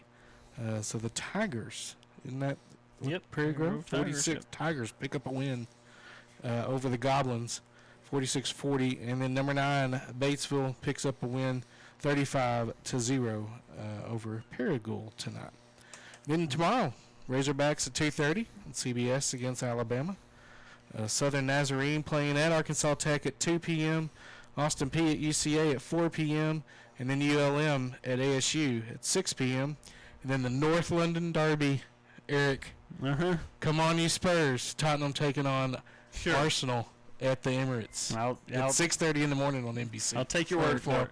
USA, I guess. I'll take your word for it. Or Peacock. All right, whatever. but plenty of options in the state for some college football tomorrow. So. Oh yeah, there's 4 games tomorrow at least. Yep. I guess ASU isn't close by, but you got UCA and Tech and at home. Hogs and Red Wolves all at home tomorrow. So all that's going on. Cardinals have their final home series this weekend. The NL Central champion. Yeah, they are for sure, and celebrating through Wholesome Molina this weekend a little bit. So they'll be in the playoffs next weekend, regardless what happens the rest of the way. And next week, Jim, I guess, get your ScanCron ready. We're going to Whitehall. Yes, here we go. Ryan Mallett's Bulldogs, and they were off tonight, so have that extra week to get ready for us. It'll be a big one as far as playoff positioning. And they're 1-2 in conference, 2-3 overall. So they're off this week. Mills came back from an impossible deficit, it seemed like, and beat them last week 34-32. Beatty beat them 14-7 on the 16th of this month, and then they've got a 20-point win over Maumelle. Yep. So they'll be tough. They were in the state finals last year. Yeah. So very good team, and of course Ryan Mallett now their head coach his first year there at Whitehall. But we will be there. Road trip next week down in Jefferson County, so looking forward to that. I've never been to Whitehall. I have not been for a football game. Oh. I have been for a baseball tournament there a few years back, but they have overall pretty nice facilities, so imagine they got a nice football stadium there. We'll have to go to. We'll have to eat at Redfield. We might, yeah. I don't know what the name of the restaurant is, but the Big Pumpkin is what I called it when I was a little kid. Could be. But that's on the way. It's an orange, like a 50s roadhouse. Okay. Or road style, whatever you call those. Well, we might do it. But that's where we'll be next Friday. Kickoff 7 o'clock from Whitehall. So hopefully you can join us. If you don't make the trip, tune in right here on the radio. Or on the... I missed a trash can twice just now. Oh, well. or get us on the YouTube. And I want to thank, of course, Noah and Henry for working the camera Noah's ready to go dance again tonight. Oh yeah, we need to get them out of here. They got places to be, don't they? I do. And so anyway, and we thank Gabby, of course, in studio engineer, all of our sponsors allowing us to bring you the action tonight. We'll remind you just a few minutes. We'll have to go back to regular program. Just a few minutes until 10 o'clock. Rex and Nate will have the scoreboard show. They'll get you caught up on everything from around the state that happened tonight.